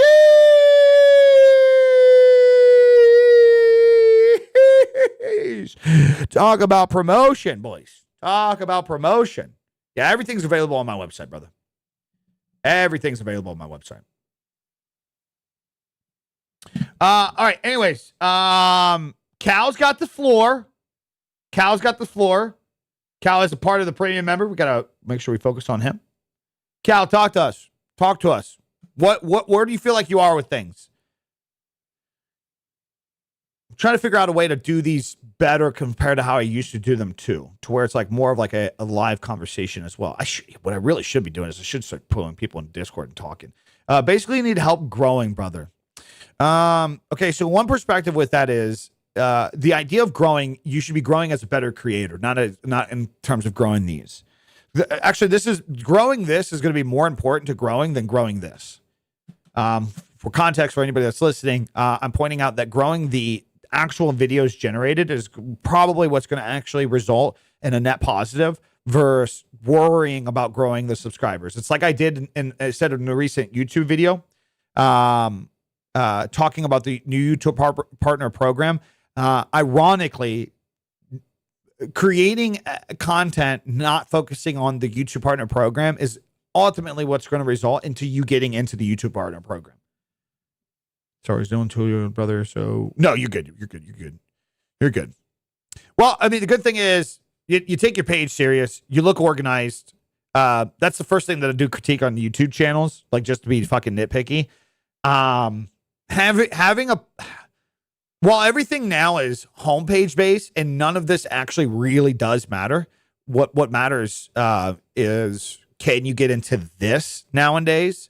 This fucking Batman thumbnail. What matters is, can you get into this nowadays?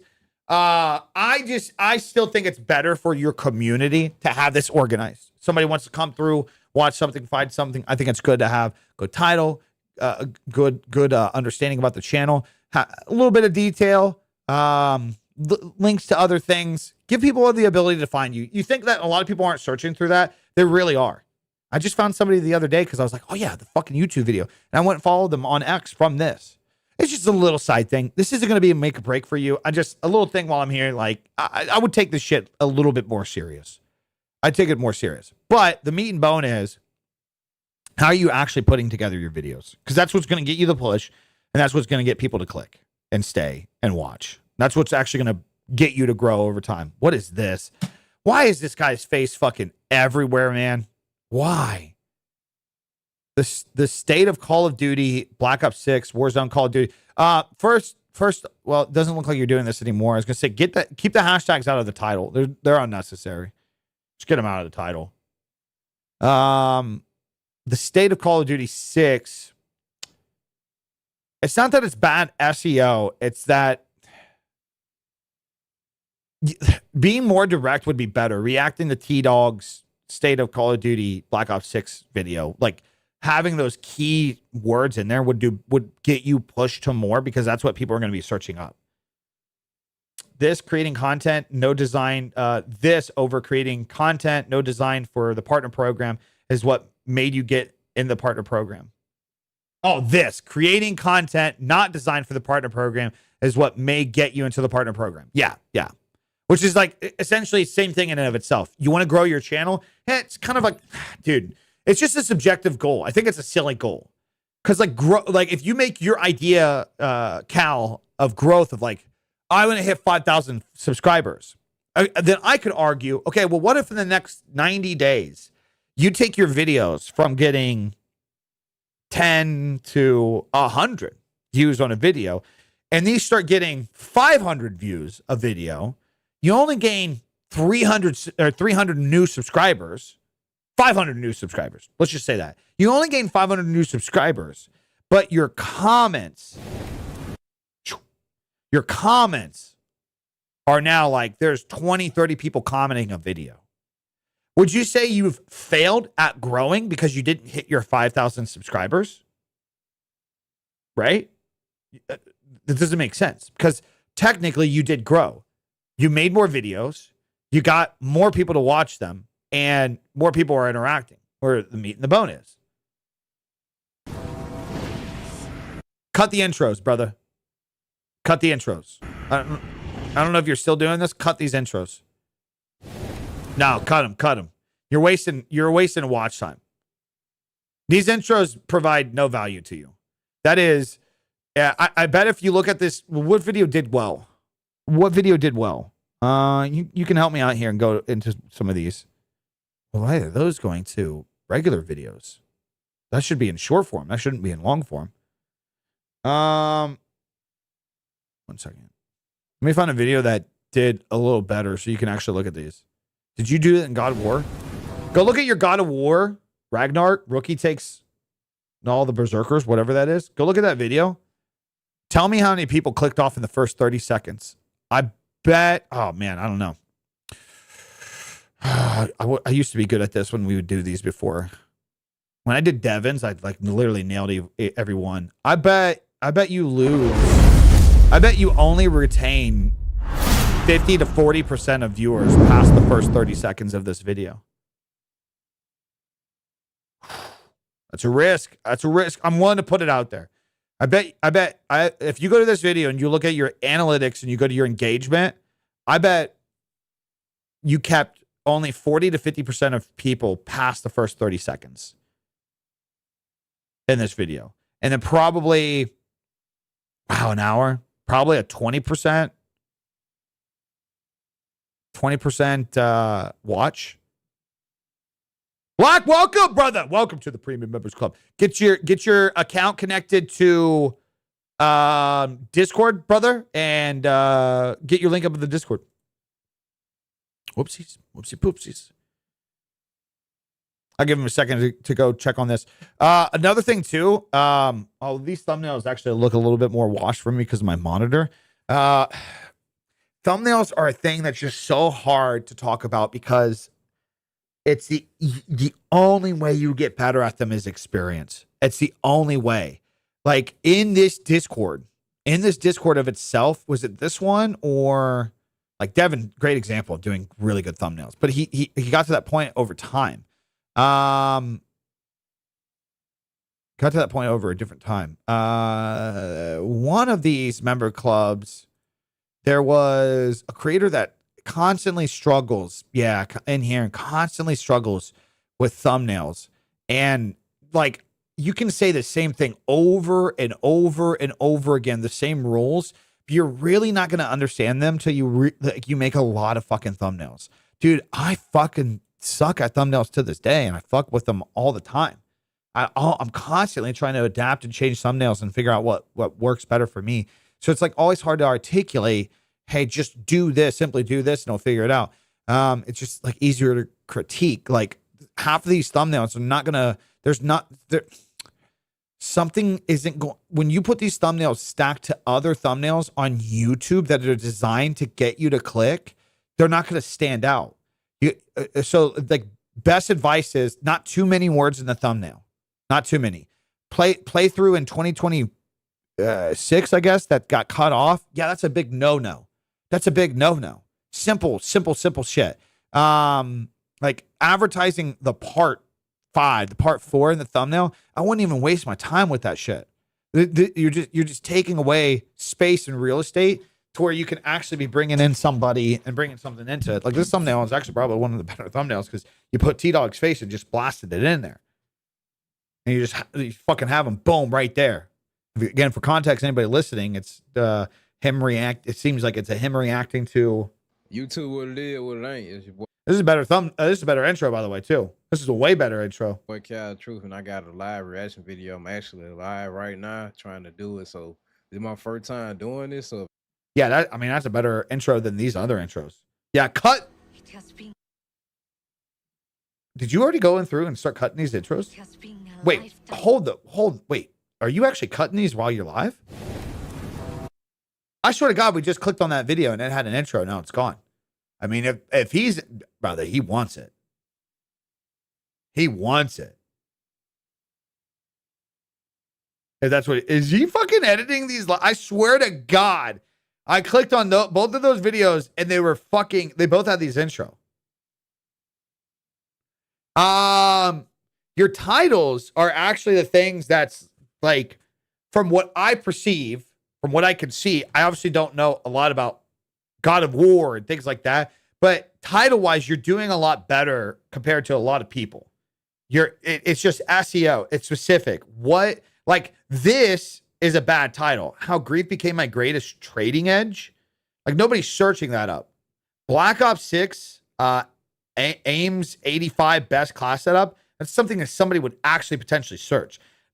Some of these aren't doing good, obviously, because that's a fucking old video.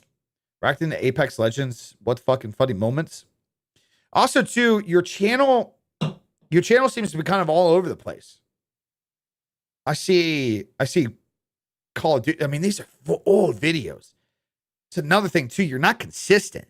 You got 8 days ago, 13 days ago, 4 months ago, 10 months ago, a year ago. There's not a lot of consistency here. So I streamed to get my watch hours, and now I want to switch to long form videos. Well, why not just do both?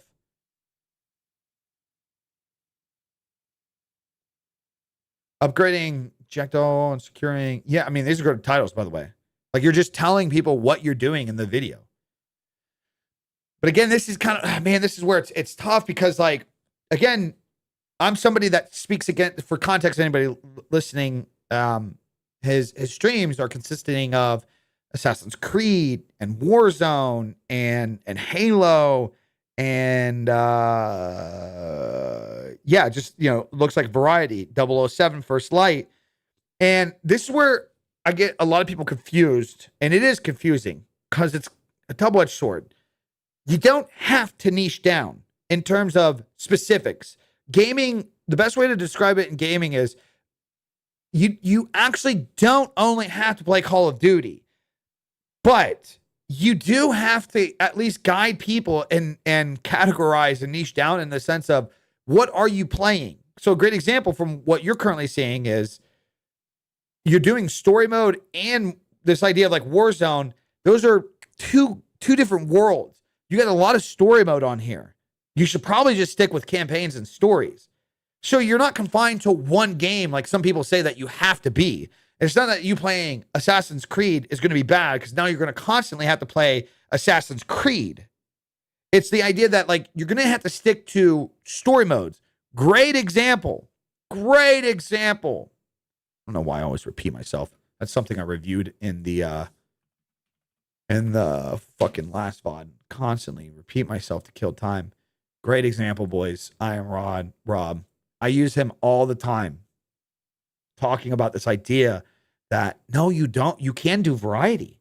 This general idea that you can't play a variety of games is just not accurate. But you have to lean into what it means for you. Because the general idea is you should be genuinely enjoying something. So the angle that I give to a lot of guys that are like, well, I like Call of Duty and I like Apex. Well, okay, why do you like it? I like CSGO. I like these things. Why do you like it? Well, I like the competitive edge. Okay, there's your niche. There's your thing. It's not that you have to make your entire channel about Call of Duty.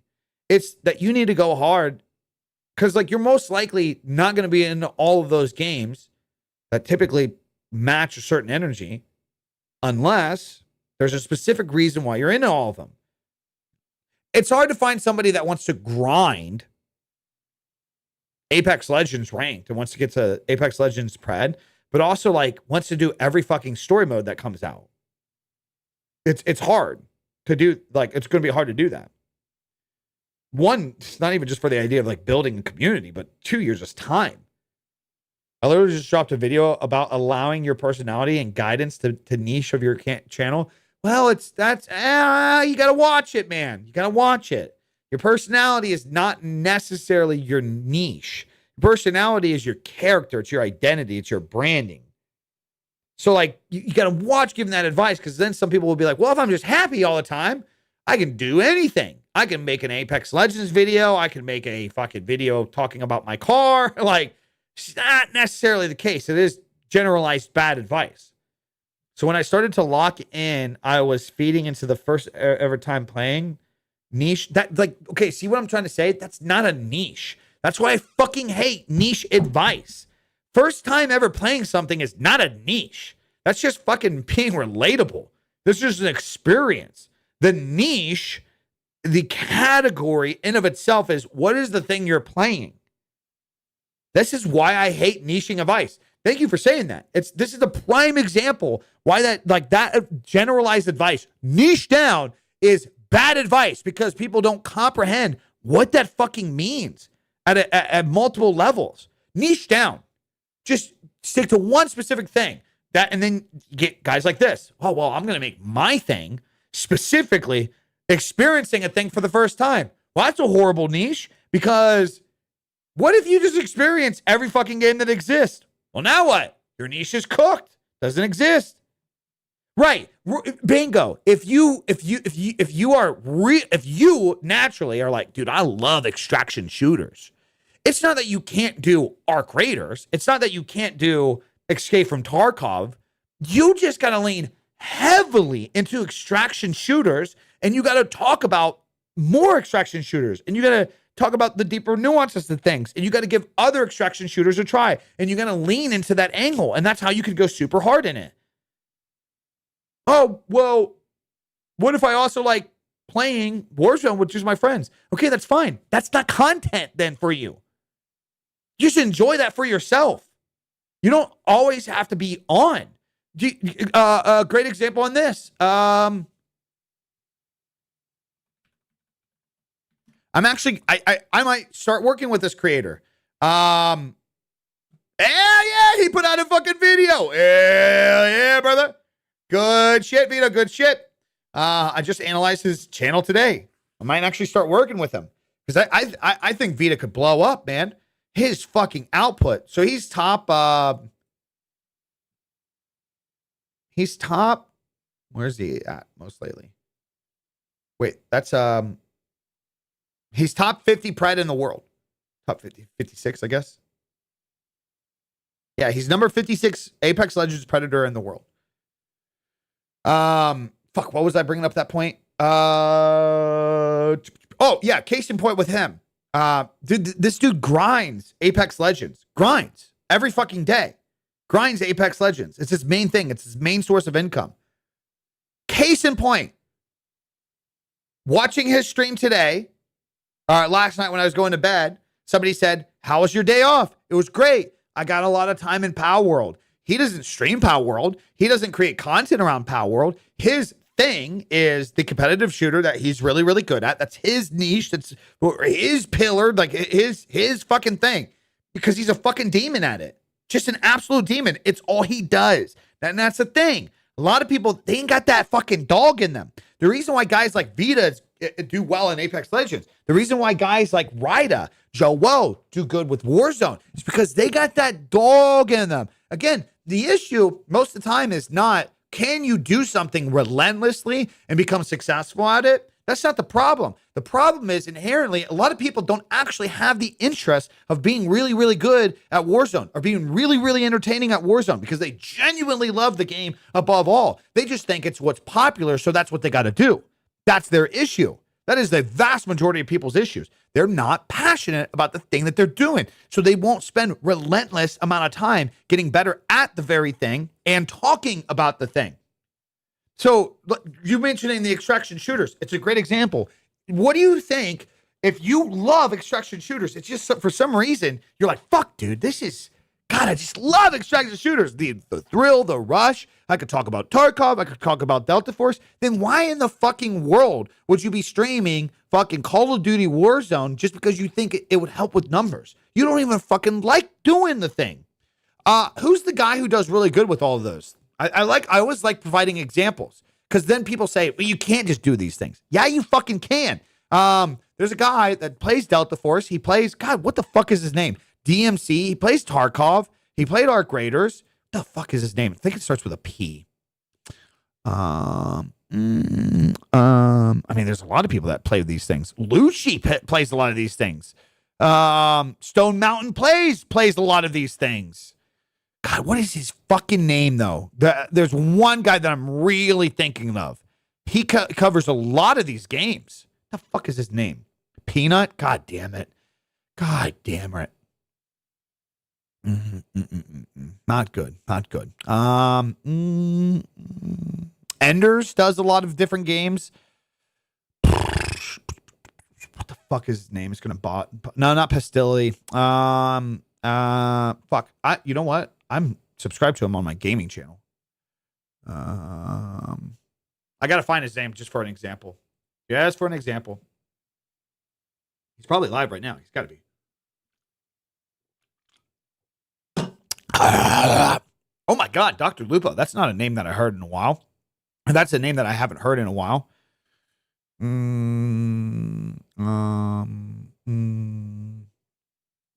Hutch does a lot of things, but Hutch is kind of like he's at a different. Man, I want to find this guy because he's a great conversation piece because he covers he covers a large amount of things, man. A large amount of games, and he does extremely fucking well, man.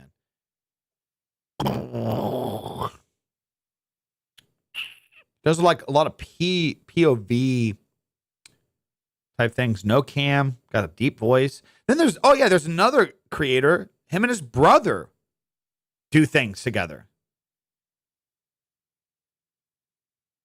Maybe I am subscribed to him on my main. God damn it.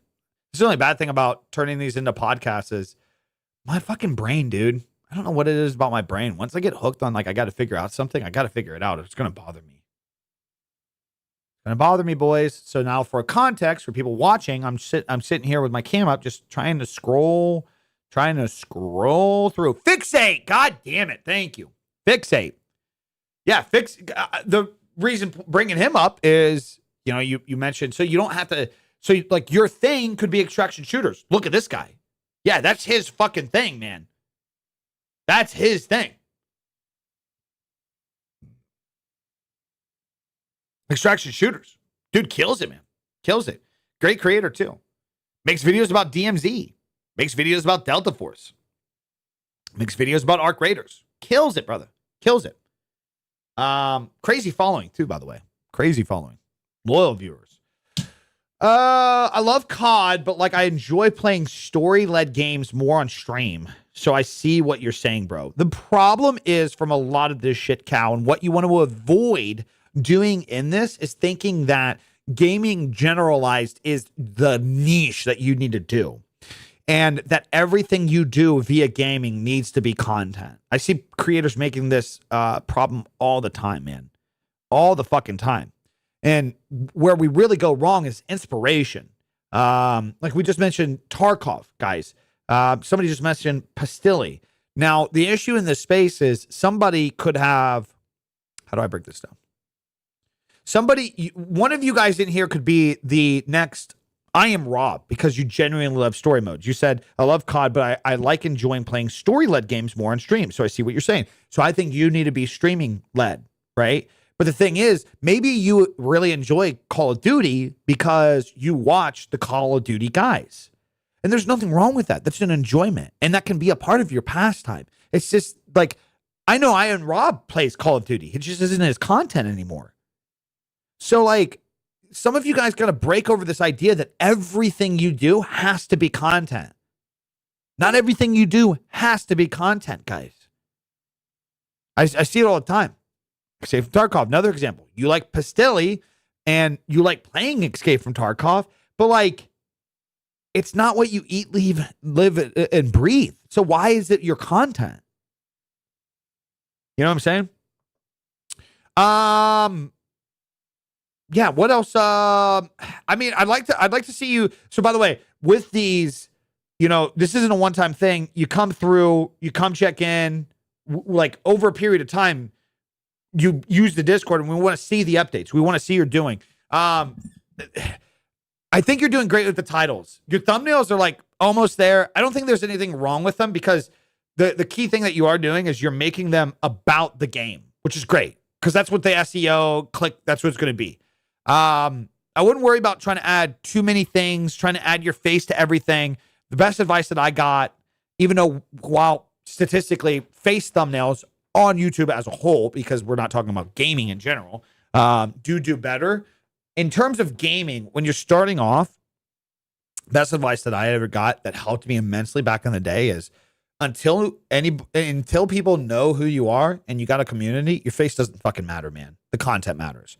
You get them in with the content, you build the community, then your face starts to matter more. But inevitably, you're probably not even going to put your face in most of the shit. Yeah, you're probably not even going to put your face in most of the shit, dude, at some point. So keep the titles going, keep the thumbnails going, lean into the story mode. And think everything story mode. Think of your experience. Think of what you're actually enjoying about what you're doing. If that is actually what you're enjoying, if you're like, yeah, well, in the journey of trying to get YouTube partner, I actually had a blast just fucking chilling and playing stories. Because brother, it's not this idea that well, now that you're in the partner program, those aren't popular things to do. Those are still very popular things to do. People look at reviews all the time. People look at playthroughs. Dude, the story mode culture is so fucking deep that your experience of playing it over again, people love to watch that. Some motherfuckers will play a story mode 2, 3, 4, 5 times over again. It's insane. Guys, for anybody wondering how we do the channel reviews, it's Workshop Wednesday. Welcome, by the way, if you're fucking new here. Oh, I was like, what the fuck is this? Welcome, if you guys are new here. Today is the day that we talk analytics, we talk fucking stats, we talk things that can help fucking creators and shit. And part of today's episode is we go over channel reviews, which are a part of a premium membership, because I like what I do, but I'm good at what I do, and I also like money too. So there's just no way around it. I'm not gonna bullshit you guys. Of course I charge for that shit. Of course I do. So premium membership on YouTube, get access to it. We have a Discord. The idea is hopefully through the conversations generated for the people that we're looking at on here, though, hopefully if you're like, well, I don't know you, or I don't have the money to do so, hopefully we provide enough value with other people that it transfers over. That's the whole goal. That's the whole goal, boys. That's the whole goal. So yeah.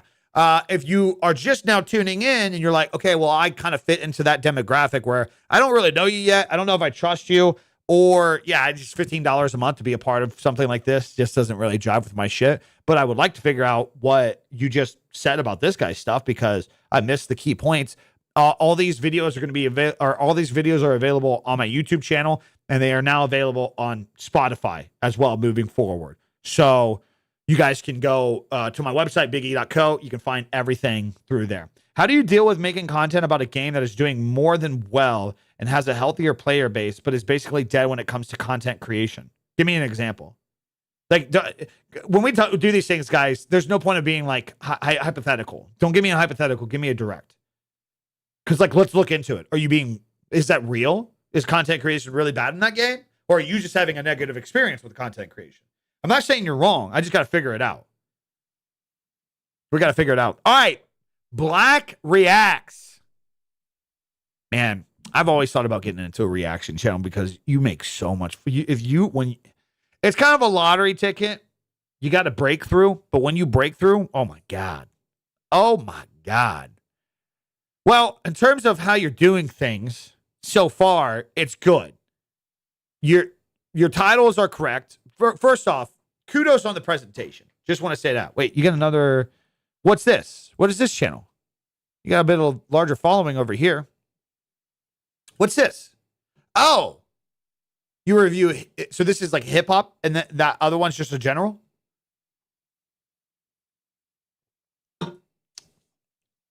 Correct me if I'm wrong. Lately, Fortnite content is doing good. Isn't doing good. It gets views, but it's been better.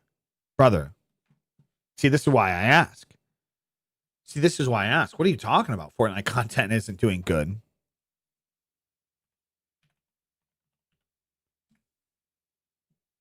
Oh, we got a new video. Hey, guys, I highly suggest everybody to watch this video. I'm going to save this. Watch later. Highly suggest. I haven't even seen it. It just went live 5 minutes ago. If you guys want to learn more about YouTube, this is going to be your video. This guy is the YouTube fucking genius. Patty fucking Galloway. Remember that fucking name, boys. Remember that fucking name. Patty motherfucking Galloway. This guy is, I mean, he helped Mr. Beast with this shit. This guy is a fucking tank. Anyways, correct. So you're doing well in hip hop news and reactions, and now you want to transfer over to this, brother. You don't even need my input. You can cancel your membership if you want. You don't even need my input. You need time, brother. You need time. You've already got a recipe that's working over here. You're trying to generalize it. You're trying to go for mass virality. You need to pump and dump this shit, man. That's what's going to happen. You need a breakthrough. And it looks like you're doing that. 2 hours ago, 12 hours ago, you're doing everything you need to do. You're doing everything you need to do. The titles are good. The reactions are good.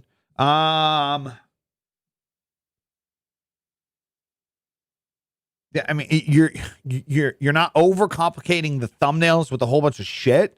How's the actual video flow? Good hook. Good hook. You don't start off with the "What's up, YouTube?" Get that out of there. Get that out of there, brother. Wait a second. Wait a second. Get that. Hey, brother. Did you not just see what we talked about? How do you not have this fucking fixed already? Guys, stop with the fucking intros. Stop with the intros, guys. Stop doing intros, man. Intros are killing your fucking retention and watch time. Nobody gives a fuck about your goddamn intro. Nobody.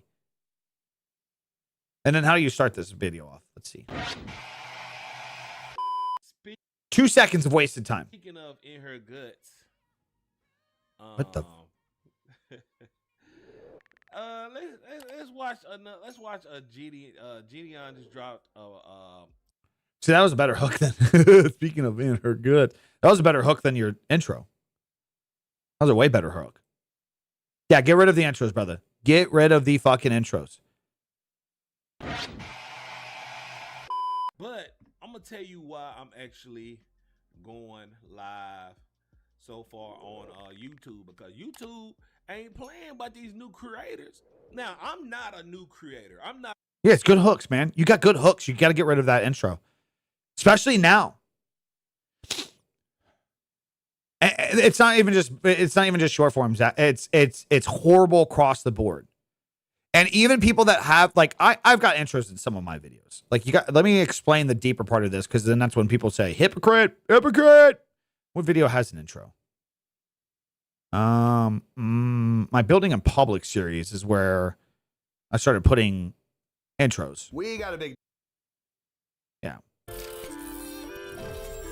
But, like, look at this. It's tasteful. We got a big day today. So we just put together this. No, intros. Video intros. But I plan to replace it with something dope. We love setup videos. See, I did my hook first. I did hook first. And then I played the intro. The problem with this is it is pure intro into video. This was the same thing that Cal's doing too. Get rid of these. Get rid of these. Even on my YouTube stream VODs, I cut the start so that way we get into the meat and bone right away. It's wasted watch time. It's pointless, man. It's genuinely pointless. For sure, if you're looking for new viewers, interest for me is a no, but I'm watching people I already know. Right. Yeah. Yeah. If you're already committed to somebody and they have like an artistic ability to have an intro because they've got a general following, yeah, that's fine. Nobody's criticizing that. But even still, most of those people, they don't just put an intro at the start. They do a hook first. They have a hook to the video, and then it's intro. So I'm telling them just remove the intro altogether, but at the very least, get that hook first, man. Get the meat and bone. First 15 to 30 seconds is so important, man. So important, guys. Good rule of thumb for Cal and you. You start locking people into like a 60 to 70% staying through the first 30 seconds, you will start to do so much better. So much better, brother.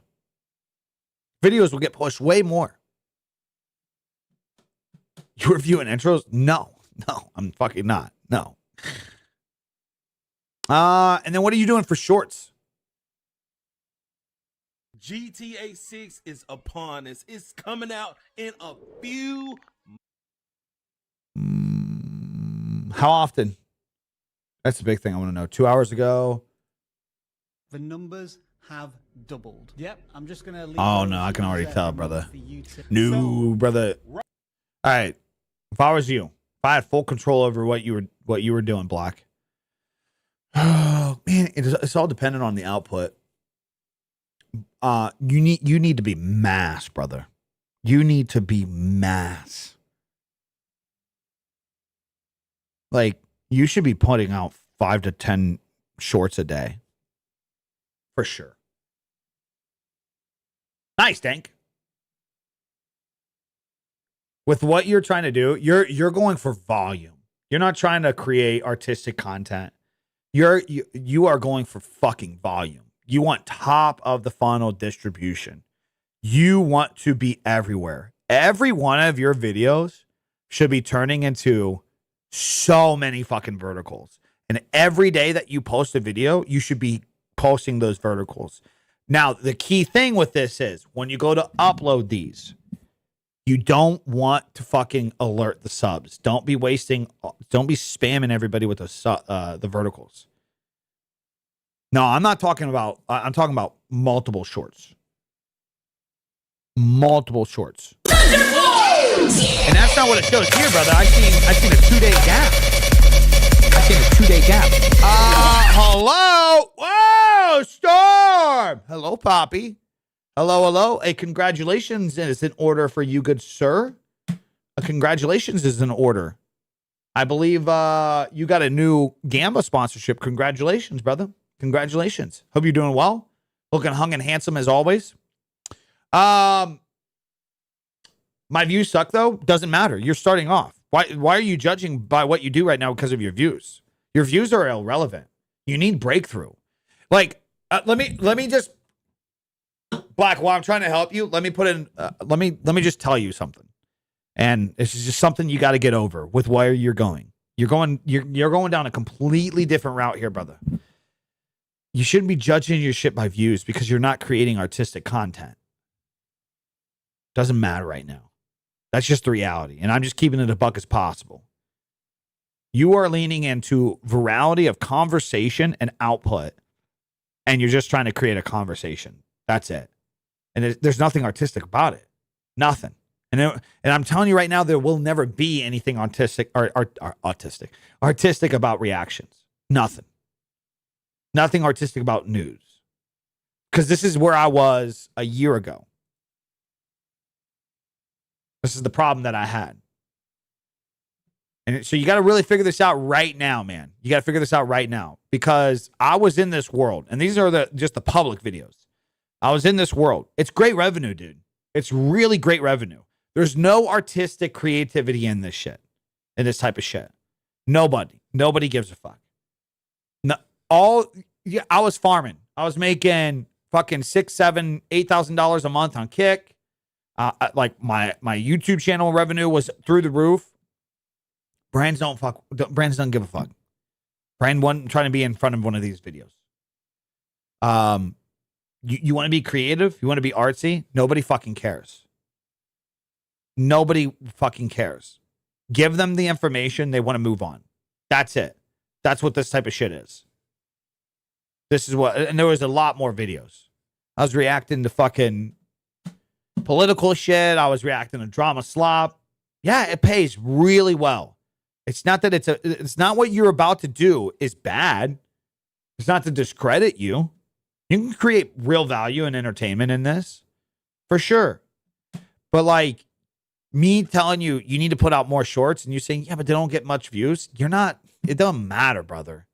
You're not creating content for the idea that Like, you're going to get immediate views. You want as much shit out there. The thing that you want is you want fucking 15 videos of this, fucking 10 videos of this GTA reaction. So hopefully one of them fucking blows up and they just start trickling down and people start watching you more. You put out 3 shorts a day, I'd up it, man. I'd up it. And, you know I'm just now doing it, but I put out 5 shorts yesterday. I put out 5. 6. 1, 2, 3, 4, 5, 6. I put out 6 shorts yesterday. Look, my shorts don't get much views. I'm not getting crazy views. It's growing my channel. It's growing my audience. Vertical content look at it like this. This shit right here. Some people can make really like artistic shorts. And like, sure, maybe if I went really, really, really, really hard in vertical content and wanted to study what works and what doesn't work a lot more. Like, why did this get 300,000 views? Why did this get 11,000? And I fully wanted to creatively focus on that. It's not that that's a wrong thing to do. It's just, it's not what matters for what I'm trying to do. It doesn't matter. Doesn't matter at all. How I treat my YouTube shorts. And again, you guys don't see these because I don't promote these. I disable the button that says notify subscribers. I let these be completely organic. These have nothing to do with subscriptions. These are just solely through Shorts feed. The thing is, in the last 24 hours, I was able to generate, let's just 1, 2, 3, 4, 6, let's say 5,000 more extra views guaranteed from the mass distribution in that day, to where brands would have to pay an advertisement campaign for that to get that many views. Low-key thumbnail and title and shorts matter a lot. They don't. That's direct from YouTube, by the way. Direct conversation from YouTube. It was my big gripe, because the big thing I always get constantly asked. I mean, look at this. This has got a thumbnail. Got a great title.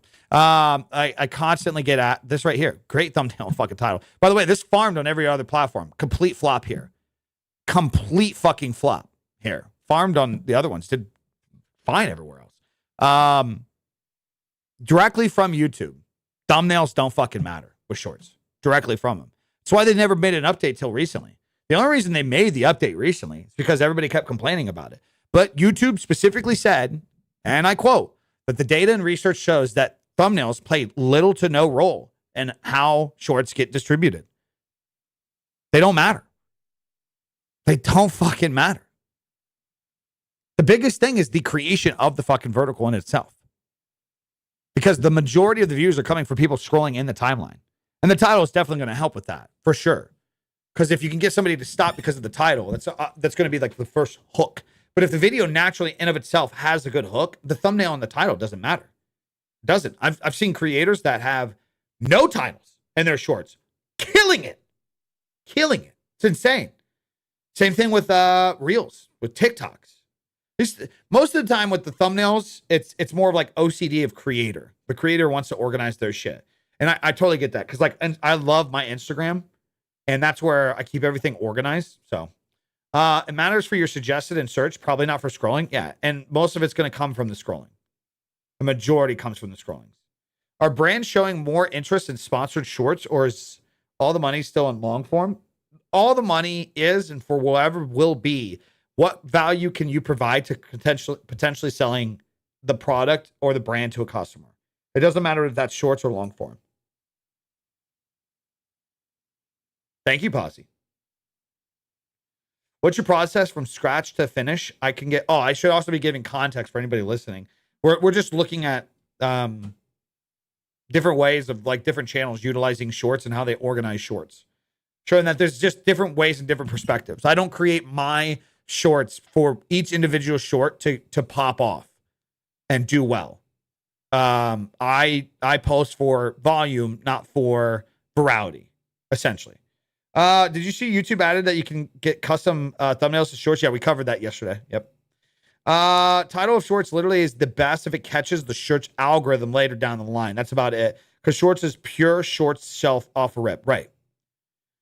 So they don't play a large role at all. I get stuck in planning and editing, and it takes way too long. One of the best things that I did that helped me out substantially with what you're talking about. So he says, content question. What's your process from start to finish? I get stuck in planning and editing. It takes way too long. When I'm editing, I get lost in a limbo. So it's actually, you can push back on it if you'd like. I'm just saying, most of the time, my experience and a lot of other people's experience, it's actually not the planning and the editing, is the procrastination that's disguised under those steps. Does that make sense? We procrastinate so fucking hard in the decisions, the micro decisions in our day, microtransactions. I'm speaking out of my experience. You can push back on how you actually navigate your time. I obviously don't know how you are and what you do. I used to blame the idea that editing and planning takes me a long time. But what actually was the problem was when I would say I'm going to go sit down and make the video, I'd get my phone out and I would what's the word I'm looking for? Fuck, man. I would allow my ability to doom scroll. I was having a brain fart there. Sorry. I would justify my reason to, research, doom scroll. AKA, I would just spend time watching more videos. The editing portion wasn't actually like, by the time I sit down and actually edit and get to going on the video, it wasn't that that's bad. It's that I would put my editing time in windows where I'm like focusing on doing something else. I'm trying to like multitask. Editing needs to be in its own thing. And what's drastically helped me is setting rules as times to do things. For example, lately, what's been really helping me and how I've been building my system, again, important thing about the creator and streamer blueprint, is by you showing up and being consistent and just doing the actual things that you should be doing consistently, and then working your schedule and the way you build around that and keeping yourself accountable with the checklist and shit. It helps you build what works for you. And this is what works for me. For me, lately, I've been able to, my output's been going up so much and it's been working well. I'm going through a fitness and weight loss, and I'm taking it very fucking serious. And part of the non-negotiable that's starting to happen with me is every day I'm going to go for a fucking walk on an empty stomach. So what I started naturally doing recently is like, okay, well, if I'm going to be spending that time walking, I could be consuming somebody else's content. I could be consuming a podcast, which is what I typically did. But instead, what I've been doing lately is sometimes I'll listen to a book for a little bit, but the new video I got to do, I plan it out. So today, great example. Today, what I was, and this is how I use AI, by the way. This is how I use AI to actually benefit me and don't be a mean and grumpy old fucking loser and fucking not use a fucking tool that's actually really amazing. I get into a call with Claude while I'm in my walk, and I have it help me put together the basic foundation to the thing. And then what I do typically is I know it sounds cringe, but dude, let's look at the YouTube channel. So I started doing this last month. And you look at all these videos, you see some variables break pack 4,000 to 5,000, but obviously not consistently. But lately, this is literally when I started. When I got back from Texas, I started this routine. I'm like, well, if I'm going to walk every day, let's take advantage of my time, man. So what I do is I have Claude help put together my video. But again, this is where I say a lot of creators go wrong with the use of AI. In my experience, what I do is I like to raw dump. Instead of saying like, hey, well, let's make a video. Here's the topic. And it says, well, here's how I'd put this together. I don't fucking care what it says. I say like, hey, so I'm going to put together a video on, let's plan the new video, 10 ways to make money as a small creator. But before you do any research, I just want to do a raw dump of how I have actually over 11 years done this, what I've done. And I literally say like, I don't want you telling me other ways and outsiders. Let somebody else make a video on that shit. I'm giving you my experience. because that's the only way that I can provide the real value. Because like I need to be able to have, like, so many times today, you guys have seen me say, like, if somebody says one thing and I'm like, no, that's not necessarily true. Let's look at this. This guy, outliers, examples. Here's somebody actually doing these things. Here's the case study of it actually fucking working. When you say it doesn't fucking work, here it is. I present to you. So it's like same thing with using AI in these conversations in the morning is like, like today I was out for my walk.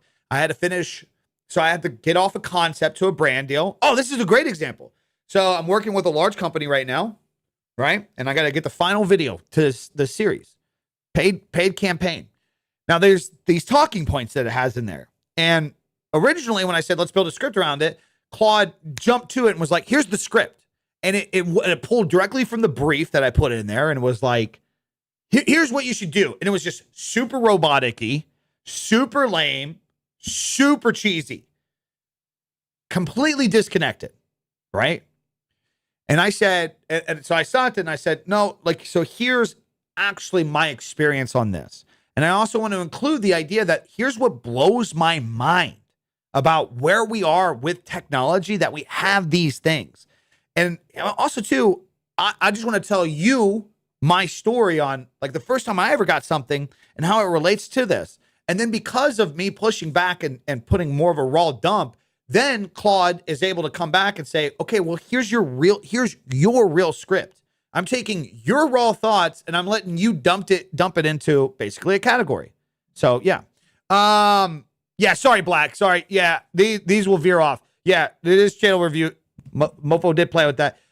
Pay for that. Yeah, output for you. Output for you. Cut the intros. Keep the output, man. Viral things. Keep fucking reacting to it. Everything you're doing. Look at it. 4 days ago, the Doomsday. You're just going to constantly have to keep doing these things. And the thing is to branch off of this shit. You see that Avengers Doomsday did really good. There's deeper, nuanced videos talking about Avengers Doomsday. You should be reacting to those because YouTube can make that connection now. And same thing, when a GTA video pops off, you're going to be able to get those connections. But yeah, you're creating reaction connection content. You just got to keep going. Does this dude just talk, or does he ever read his chat? No, I definitely read my chat. It's just I'm trying to also entertain and create a conversation for everybody. So stopping for every single fucking breaking point in a conversation while I'm clearly on a topic to make every single viewer feel needed is just not my cup of tea. This isn't a gaming live stream. I'm not desperately like trying to build a fucking deep connection with every individual that comes in here. If you can't wait 5 minutes to give me a fucking break from the topic thing that I'm talking about, or just like not let me cook in this thing, then hey, it's just not going to be for you. Just in case, just a reminder too, for anybody that's new in here, these are long form YouTube streams as well. These are videos that people watch after the stream's done. This is not just a live stream interaction. We just started uploading to Spotify as well. A lot of the fucking benefit of doing these is actually on my YouTube channel. So I cater everything to the idea that this is going to be a live, this is going to be a VOD. This is going to be a video in the future. Just letting you guys know.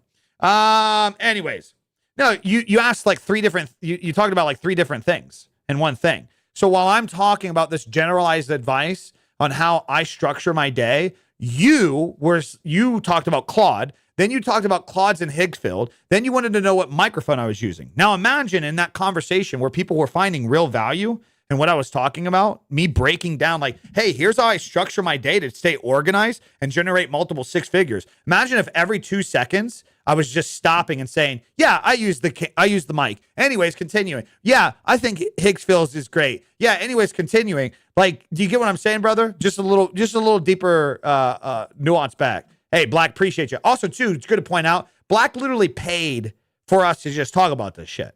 So, like, again, I'm gonna focus on the things that are gonna be more valuable. That bag is deep bag. Yeah, guys, I'm for sale. For sure.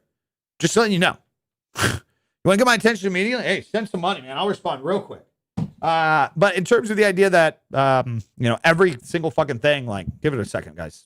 I'm also live on 6 platforms. To clarify that. Yeah, yes, brother. The RE20 is great. I use it, as you see. Hope that helps. I've been with a customer for 4 hours. You're still live. Well done. Wait. I've not been live for 4 hours. Oh, is TikTok lagging again? Yeah. Time to go to fucking the other platforms. Time to go to the other platforms. All right, we got another channel. Another channel to get into, gentlemen. Hold on.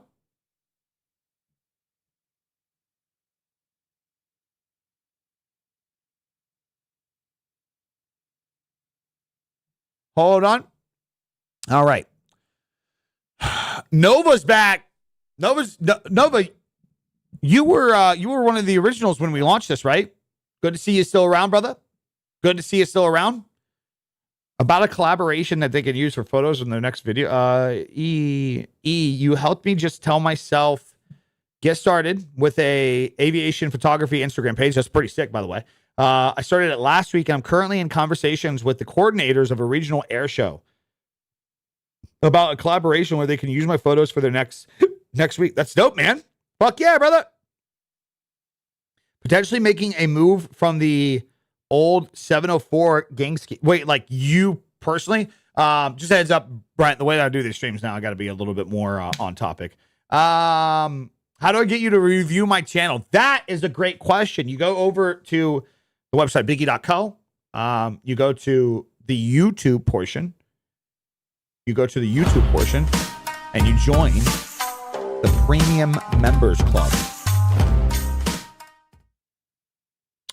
What's the best multi-streaming platform besides Streamlabs? I hate Streamlabs. Meld. Hands down. For sure, brother. For sure. Super user-friendly, easy to understand, easy to digest. If you do it correctly, make sure you watch a tutorial. It doesn't eat up resources. Calf, we just seen you. We just seen you on YouTube. I was doing an exam. I was looking for Fixate, talking about the deeper idea that some creators overly why I hate the generalized niche down advice, because it can pigeonhole people into a lot of things. And I was giving an example breakdown of how you can like gaming and your thing could be extraction shooters.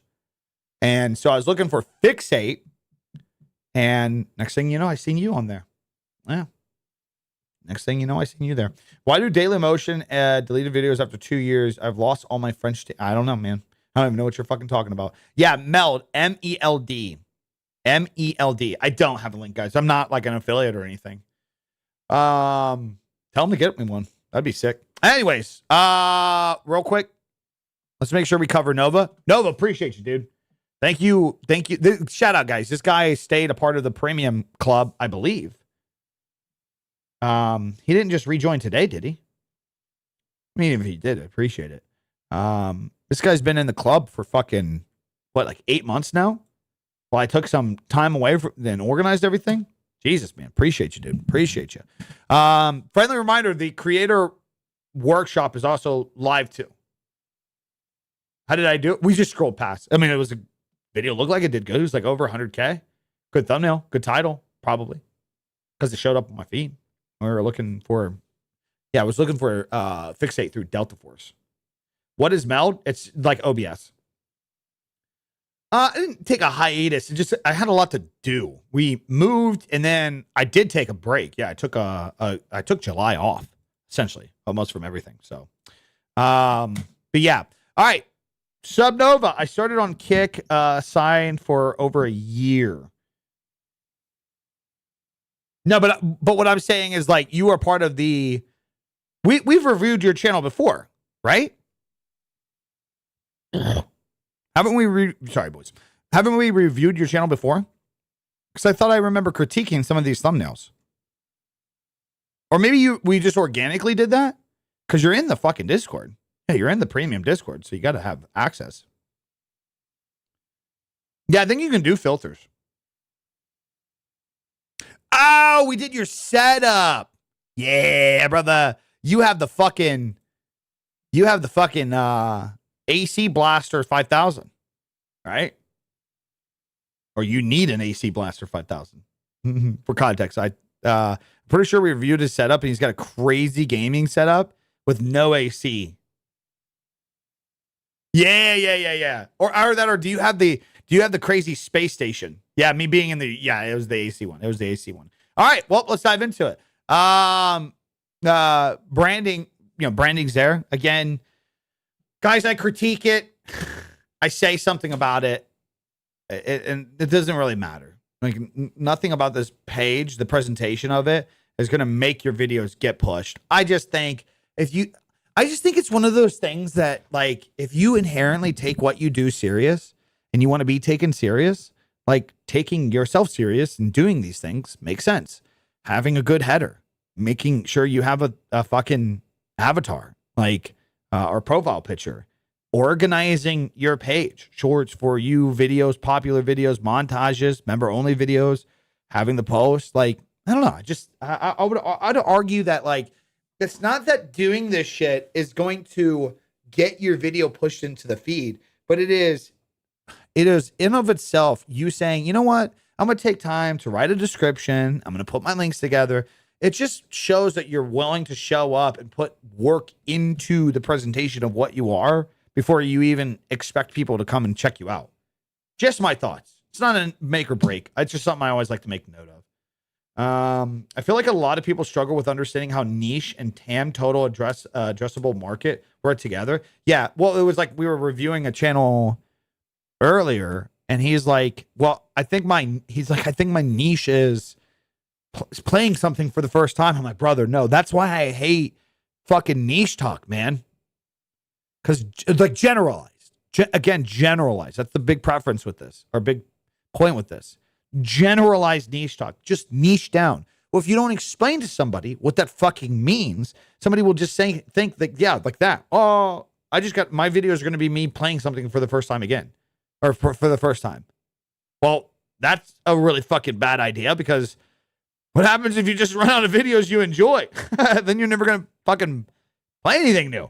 I don't want many videos more live than anything. That's fine. That's perfect. We can talk about the things that you want to. Thumbnails need to change. You're using AI too hard. Guys, this level of AI usage, you're turning away viewers. I know that sounds crazy, but you are. God damn it. Where did I see this study? The data from this. And if your presentation is like, you got to find the sweet spot. If your presentation is almost too clearly AI, you're more likely to lose somebody than you are to gain somebody, because they just associate you directly with AI. I would change these thumbnails for sure. For sure. When it comes, if you really want to if you're just doing like Warzone Live and it's just part of your shtick, POV Warzone Live is just one of the best. A lot of people try to do thumbnails like yours because they're inspired by people like this, Nick Merckx, Tim the Tatman. These guys are a different breed, man. They're an insanely level different breed. They have a following that you're not even remotely close to. Again, like I said earlier, the best advice that I got early on was, if nobody knows who you are, you should not be plastering your face over your thumbnails. Because you should basically be making the content what you want to introduce to people who you are. I used to use Photoshop, but my partner made them. With her being busy with the little one, I'm stuck hard making thumbnails because I'm stuck trying them. Well, the thing is, you don't need a new thumbnail for every single stream, so that's another thing. I'm going to relieve some pressure off of you there, brother. I always use give you a little pressure. I mean, even me. What you're seeing on my channel, I'm just using the same thumbnail over and over again. Over and over again. So it's not that you need to make a new thumbnail every day and you need to be proficient at Photoshop. It's that you just got to make one that works and you just got to keep doing it. Now, Vita, he does, he's got a group of them and he rotates them out, which is something that you can do. It's something that you can do. No, TikTok sucks, guys. TikTok sucks. Everything else is working just fine. My shit's working just fine. It's specifically TikTok. Even my TikTok on my end is showing no data or no performance issues. TikTok currently shows 0 dropped frames. 0. It is 100% the TikTok app. You're going to have to come to another platform. When you guys say the video is laggy, can you hear me loud and clear on TikTok? But yeah, Nova, like, check this out. Let's go oldest. I gave Vita one of his first thumbnails that he went hard on. Dude, he used this thumbnail for years. He used the same thumbnail for years and grew from like 0 followers to fucking thousands. Or 0 viewers to thousands of viewers. Crazy. Fucking crazy. All off the same thumbnail. Look at this. I bought this thumbnail and I gave it to him. Literally. I just gave him this thumbnail. He didn't even have to pay for it. Same title, everything. Apex Legends Grind Season 17 rank. Apex Legends Grind Season 17 rank. Sometimes he'd change it. But the point being is like, yeah, you don't need a new fucking thumbnail for every title. Guys, it's nothing on my side. It's nothing, guys. I listen, I appreciate you guys trying to help out. I really, really do. It's nothing on my end. There's nothing on my end that's going wrong. Nothing on my end. It's not the bit rate. It's not my camera. It's nothing. It's TikTok Studio. It is TikTok Studio. This is the same setup that we've used for many, many fucking streams. If you go over right now to any other platform, everything is fine. Everything is running fine. Everything's fine. All the settings we have, same settings that we've used and ran fine multiple times. It's TikTok Studio. TikTok Studio is buggy as fuck, man. I apologize to anybody. There's nothing I can do. I don't work for them. Nothing I can do. Yeah, everybody in here, it's literally like everything's good. Everything's fine. Good audio, good everything. It's fucking TikTok Studio. You can always hire someone to do a set of 3 to 6. Yeah, that Nova, that's essentially that I was going to tell you to do. If I were you, I would basically invest, because it looks like you take this pretty serious. You stream pretty actively to YouTube. Now, let me ask you, are you multi-streaming? Oh, gotta watch the music. Oh, those are big intros. Hey, after your stream's done, cut your intros from your VODs.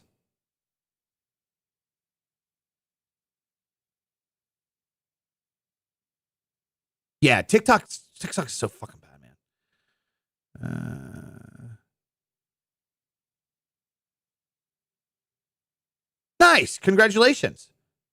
An epic partner, huh? I'm not even an epic partner. I was, but I had issues with the music. The music isn't copyright. What do you mean? Oh, you're telling me the music isn't copyright. You're fine. Okay. I get what you're saying.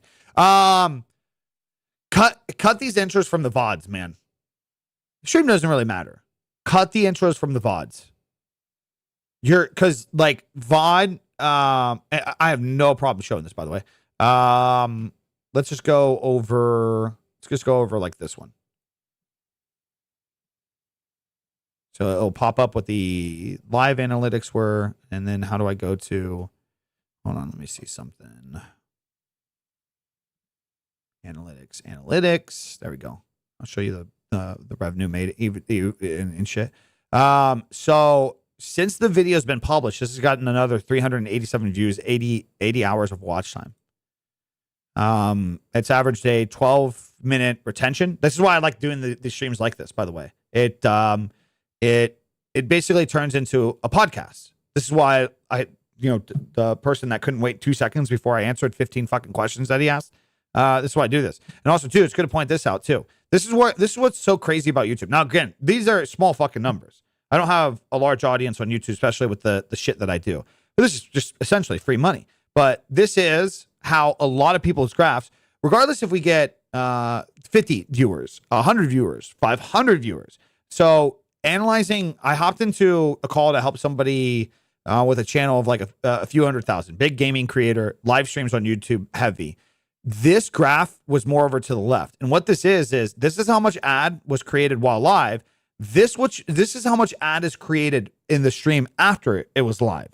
So as it lived in a VOD. So me mentioning cutting out the intros is important because you want to get rid of those. So your VODs have higher chances of being consumable because you can literally double your revenue because of that. And this is what we're talking about. People say, oh, that's just chump change. It's not really worth it. Yeah, but imagine you start cutting out the intros in the editor app from your VOD. So how would I cut out the intro from the live? You go to the editor. You go to the analytics of the video. There's an editor on the side, and you can do a trim and cut. You hit trim and cut. You drag the bar over to the actual starting point of the stream VOD where you're actually live and the meat is, and then you hit save, and it will save the live stream in that. You have to wait for the live stream to process, but yeah. Yep. Had to jump over to Twitch. Yeah, I know. TikTok's bad. No bueno. It's because they make you use that dog shit TikTok Studio app, brother. It's dog shit. Your titles, however, you got the Warzone Live right. You got that right. I'm trying to bounce around this for anybody that's listening. So like, here's an example of his title. So it looks like he does a lot of shit for charity. Maybe you're like one of those guys that you're successfully a little well off. Oh, dude, Caffrey, you could be missing out on a fuck ton because of that. You could be missing out on a fuck ton because of that, brother. A lot. Not even in terms of revenue. So here's something to understand too, guys. The reason why it's important to talk about this, to cut the dead space from a VOD, if your streams do better as VODs, your streams get pushed more. It's a huge revolving cycle. Great case in point is literally the individual I was just talking about. You start becoming this pump and dump. It's so crazy that like some of these streams, where's the crazy ones? Yeah, right here. Like people call view bots and Vita streams. It's not. I see all the data. I've seen all the shit. I see his fucking revenue. It's not fucking view bots. It's real TVs. It's real fucking people. And because his streams can just be consumable off the rip, and a lot of people watch his stream VODs because of that. His streams get pushed. I don't think he has any intro. Well, it just does it every time if there's an update. Yeah, every one of his, he's just in it. He's just fucking in it. It's unreal. Unreal. But yeah, just a calf. I know it's fucking annoying to do it. I do it in every single one. I got to wait the day for it to process and I got to go back in. But I know you do already decent. It could drastically change everything. Drastically change everything for you. I'm still shy though on camera sometimes. It's okay. You'll get over it. Do you have any tips on creating thumbnails for VODs? I used AI, but that's what we were talking about. You got either should invest in a handful of thumbnails and just be done and rotate them for the live, or B, you got to talk to AI like you are literally talking to a designer. I want a thumbnail similar to this style with this look, and I don't want it to I literally tell ChatGPT when I make thumbnails with it. Again, this is all ChatGPT. This is not ChatGPT did a little of this, then I fixed the rest. This thumbnail is 100% ChatGPT. Now, can you tell that it's ChatGPT in comparison? You can tell this is ChatGPT. You could tell ChatGPT. Can you tell that this is ChatGPT? No, you can't. I'm going to answer that question for you. Because if you say you can, you're just lying. Because this looks like a straight up rendered thumbnail that any other creator would have invested good money on. And literally, I told ChatGPT, do not make it have a over pixelated sharpness to the image that everybody says looks like a ChatGPT. When I talk to ChatGPT to make things for me, that's how I fucking talk to it. I talk to it like it's a fucking person, guys. You got to. You have to. Started a while ago, instantly saying a small intro streams, so I don't have to cut the VOD. The first 2 minutes were me explaining what we are doing and then getting right into it. Yeah, I mean, that's not a bad idea. Yeah. That would be a pretty good update. Caffrey says that would be a great YouTube studio feature, audio trim. Yeah, because the way you do it on the back end right now is I add a stream marker, and that's where I know to cut. but it'd be pretty cool if there was a feature of like start stream VOD button, and I click it, and that's where the start of the stream VOD is. That'd be pretty dope. That would be pretty dope. Hold on, let me exit out of some of these. Jesus Christ. All right. So now, again, I was saying for context, for the listeners, this is one of his live titles, Warzone Live. Absolute chaos for a great cause. 5K charity challenge, shining stars. Here's another one. Warzone Live. It's not for us, it's for the kids. 5K charity. So like it's going to be so hard to give this advice because you're doing a great thing. It's great that you're raising money for charity. Like that's fucking sick. I'm not saying change that angle. That is not SEO. Now, like the 5K charity challenge, I'd keep that in the title. But basically, you're trying to use a little bit of SEO, Warzone Live. You're trying to use and then you're trying to get creative with the rest of the thumbnail. Call of Duty Warzone charity stream. That's not a bad one. But you get what I'm saying? You want as your thumbnail essentially needs to be the hook before somebody watches your video or streaming gets the other hook. It's like essentially the fucking title hook.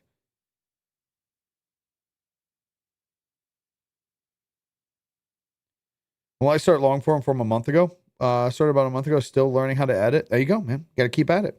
Does that make sense? Nova, did I explain that correctly? I try to title my streams like they are YouTube videos. That's the best thing that I would say. Can I use you as an example, Calf?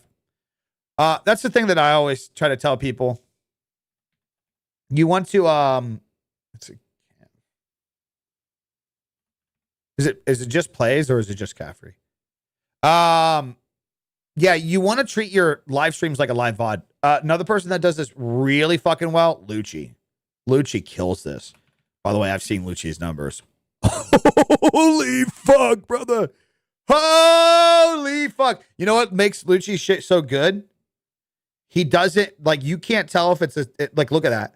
You can't tell the difference between a video or a live stream. You can't tell, which I bet is what Calf does. Are you only Delta Force? Yeah, you are. Damn, when I get on, we'll have to get some games.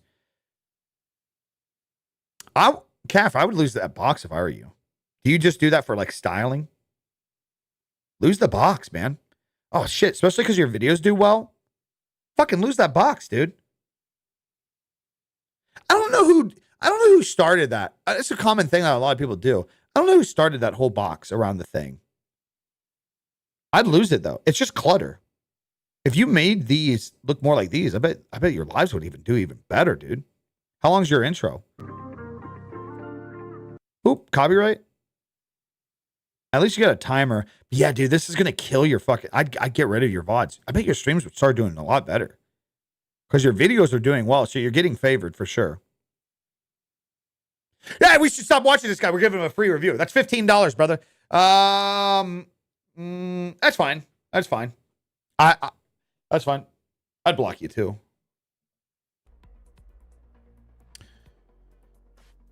You gotta understand when you're talking X, like, yo, oops. I was like, why does this VOD music sound so different? When you're talking about X, I just block people left and right and mute them left and right. So simplify thumbnails. Yes. I would like, he doesn't do, so he does a different POV. I would title your streams more like just regular videos, and I would do POV. I just think for the average person that's really starting off and you need like a couple thumbnails, I just think POV is meta.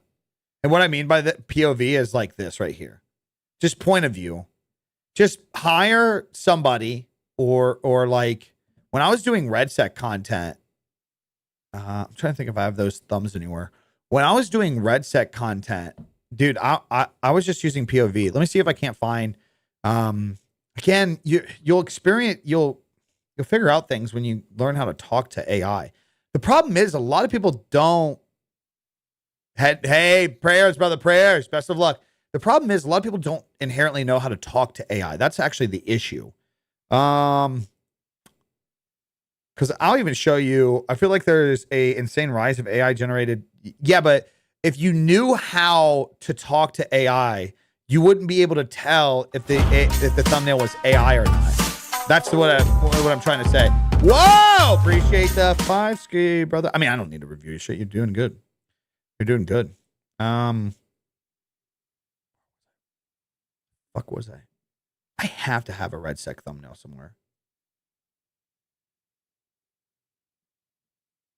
I don't get that deep. I don't get that deep. Oh, here's a great example. So like we've all generalized what AI kind of looks like, right? The over pixelated, the fucking over gritty, right? I think that's fair to say, isn't it? Now, what about my POV ones? I had really good POV ones. Damn it. Where did the POV ones go? Anyways. Now, this one's a bad example because it kind of did fuck with my face. This is all AI. Then this doesn't have an AI look to it.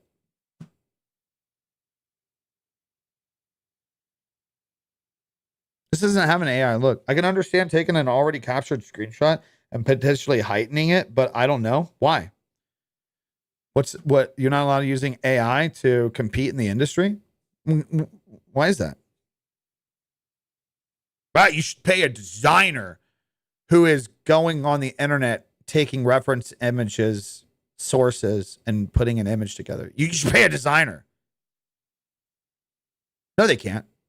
No, they can't. The right people that know how to make the right. Okay.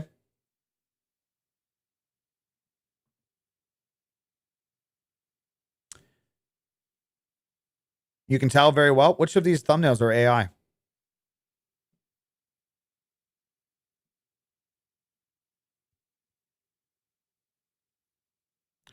Which of these thumbnails is AI?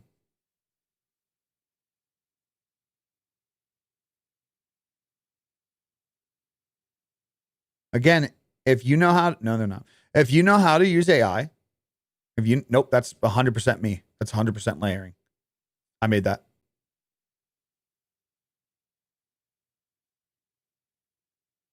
Which one?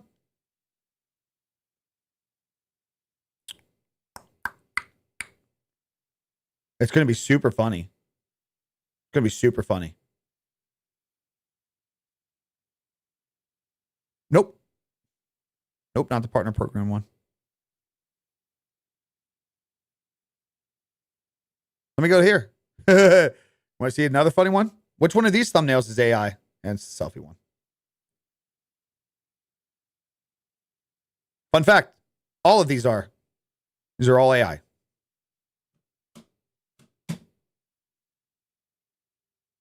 All these are AI. Again, if you know how to talk to AI, you're not going to be able to tell the difference. The problem inherently is everybody just uses dog shit prompts. No, I'm not saying, guys, I'm not saying all of these are. The only one was this one right here. This was AI. This one right here. The most anti-obvious one was the AI one. Same thing. But what I'm saying is these are AI. Prompts are not hard as fuck. You guys don't know how to talk to AI. You demand it. You don't direct it. You, again, let me preface that. You demand it. You don't direct it. Okay, so here's what I challenge you guys to do. If you were to tell a graphic designer to make this thumbnail, which again, you can't tell this is AI, and you're flat out lying if you can. And this is not influence. This is 100% AI. And this is ChatGPT, the notorious one that stands out, and everybody says that. Exactly, Zeke. That's the problem. Everybody would rather complain about a tool. The reason why this looks good is because I talked to AI like it was an actual fucking graphic designer. Like I would talk to them. Because let me burst your guys' bubble. While you guys have been listening to fear-mongering posts for the last 5 years about AI and the integrity and all this, AI is just a sped-up version of what people already do. The reality is people make thumbnails like this and have for 5 or so years because they get the programs, they take the resources from Apex Legends, other people's fucking build and structure that the game and the developers made. They take a program, they download them, they get access to them, and that's why they're able to make this. This isn't a fucking guy. So if a person had made this, thumbnail, like the other thumbnails on my Apex channel where I've paid people to just make those renders. So like these right here, these are all like somebody rendered these. They're doing the same fucking thing AI is. They're taking a reference image. They're taking multiple reference images, and they're going and using programs that allow you to have access to these models. This is why there is a pay to entry barrier with this. With AI, if you know how to talk to it, you don't have to do that anymore. That's all you have to, that's it. You have to talk to AI to make an image like this, just like you would with this. Hey, can you take a model rendered of Mad Maggie from Apex Legends with this? Like if I was to say, like this is literally what happened. When I asked the graphic designer, a modeler, if you would, hey, I want a Mad Maggie thumbnail. Okay, hey, what skin do you want? Let's go with this skin. Okay, what pose do you want? I would go with this pose. Okay, what background do you want? It's going to be for a Road to Master, so I want ranks in the background. All those things. Can you show us how? Am I logged in on, let me see if I'm logged in on ChatGPT.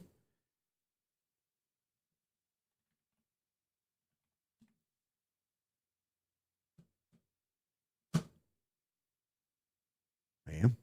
Hold on. We grab one of my old thumbnails.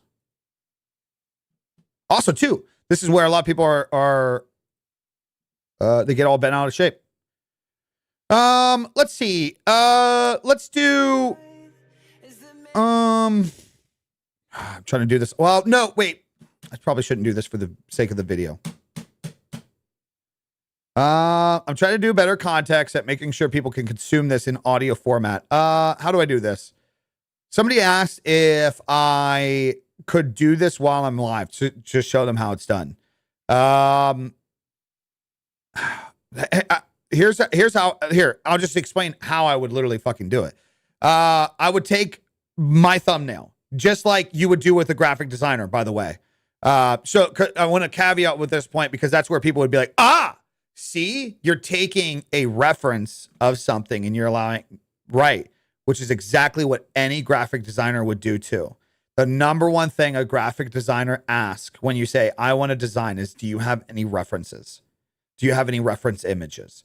And it's not that you're going to replicate this. Great example from this. So the image that I referenced in this right here, where I specifically asked for this, was, I referenced this. Let me see. Can I go here? I referenced this image. I'll tell you exactly how I did it. Edit. If I go to this and then hit download. Okay, so I took this image, which also I paid for. So that's completely valid and fair. But I took this image. I brought it into ChatGPT. I said, I need an Apex Legends thumbnail that a 16 by 9. Oh, actually, hold on. Here. Hold on. I might have that. I'm wasting a whole bunch of time. I need to do a better job at this. Apex Legends thumb. Shouldn't I be able to just search it up and find it?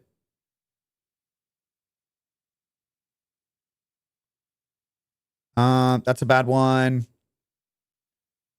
Yeah, this is, look what happens. Look what happens if you just say, guys, this is what happens when you tell AI to make you a thumbnail. That's clearly AI. You can tell that a mile away. That is AI. You can tell that a mile away. All right, let me find the good one. Shouldn't I be able to? Yeah, I should be able to search thumbnail. Apex Legends. Maybe I just got to do that. Analytics for character. God, where did I do? Oh, fuck, man. I made the thumbnail in. Anyways, it doesn't matter. So yeah, I would take a reference image. And it doesn't have to be like somebody else's thumbnail. It doesn't have to be.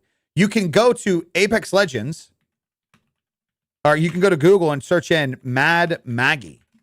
And you can go through the images and you can grab like a solid character render from Apex Legends. They also offer on their site thumbnails or desktop backgrounds that you can just download resources directly from Apex Legends. I think most games actually do this, like referential images. Like I think, you know, on Warzone, or when I was doing RedSec, POV thumbnails, where like the thumbnail was the gun. Again, I would take a reference of something else, like 2 to 3 references of something. I would say, I need a thumbnail for YouTube at a 16:9 aspect ratio, high quality. I would want to keep it 4K with YouTube's newest update. And what I would say is, what I did with this one, I said, take my Mad Maggie thumbnail, take the overall pose and the general theme of Road to Masters, do not replicate it, but make something similar with the new Caustic skin launched in the newest season. And then I went to Google Image and I referenced 4 pictures of this Caustic skin.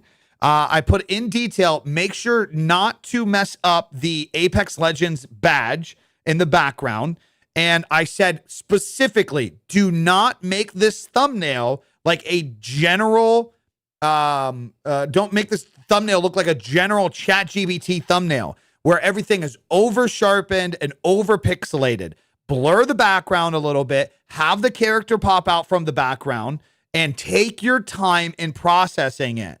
And lo and behold, guess what? This is what it comes out with. 100% AI, by the way. Nothing about this image, nothing about the, so like even the screenshots of the what was it going to say? The skin for this. They were the different screenshots of the red version. I wanted the blued version like this, to where he wasn't all like grayed out, whited out.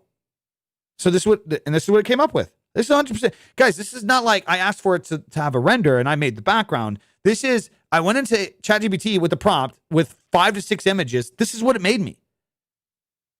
AI, if you use AI plus Blender, it's fucking insane.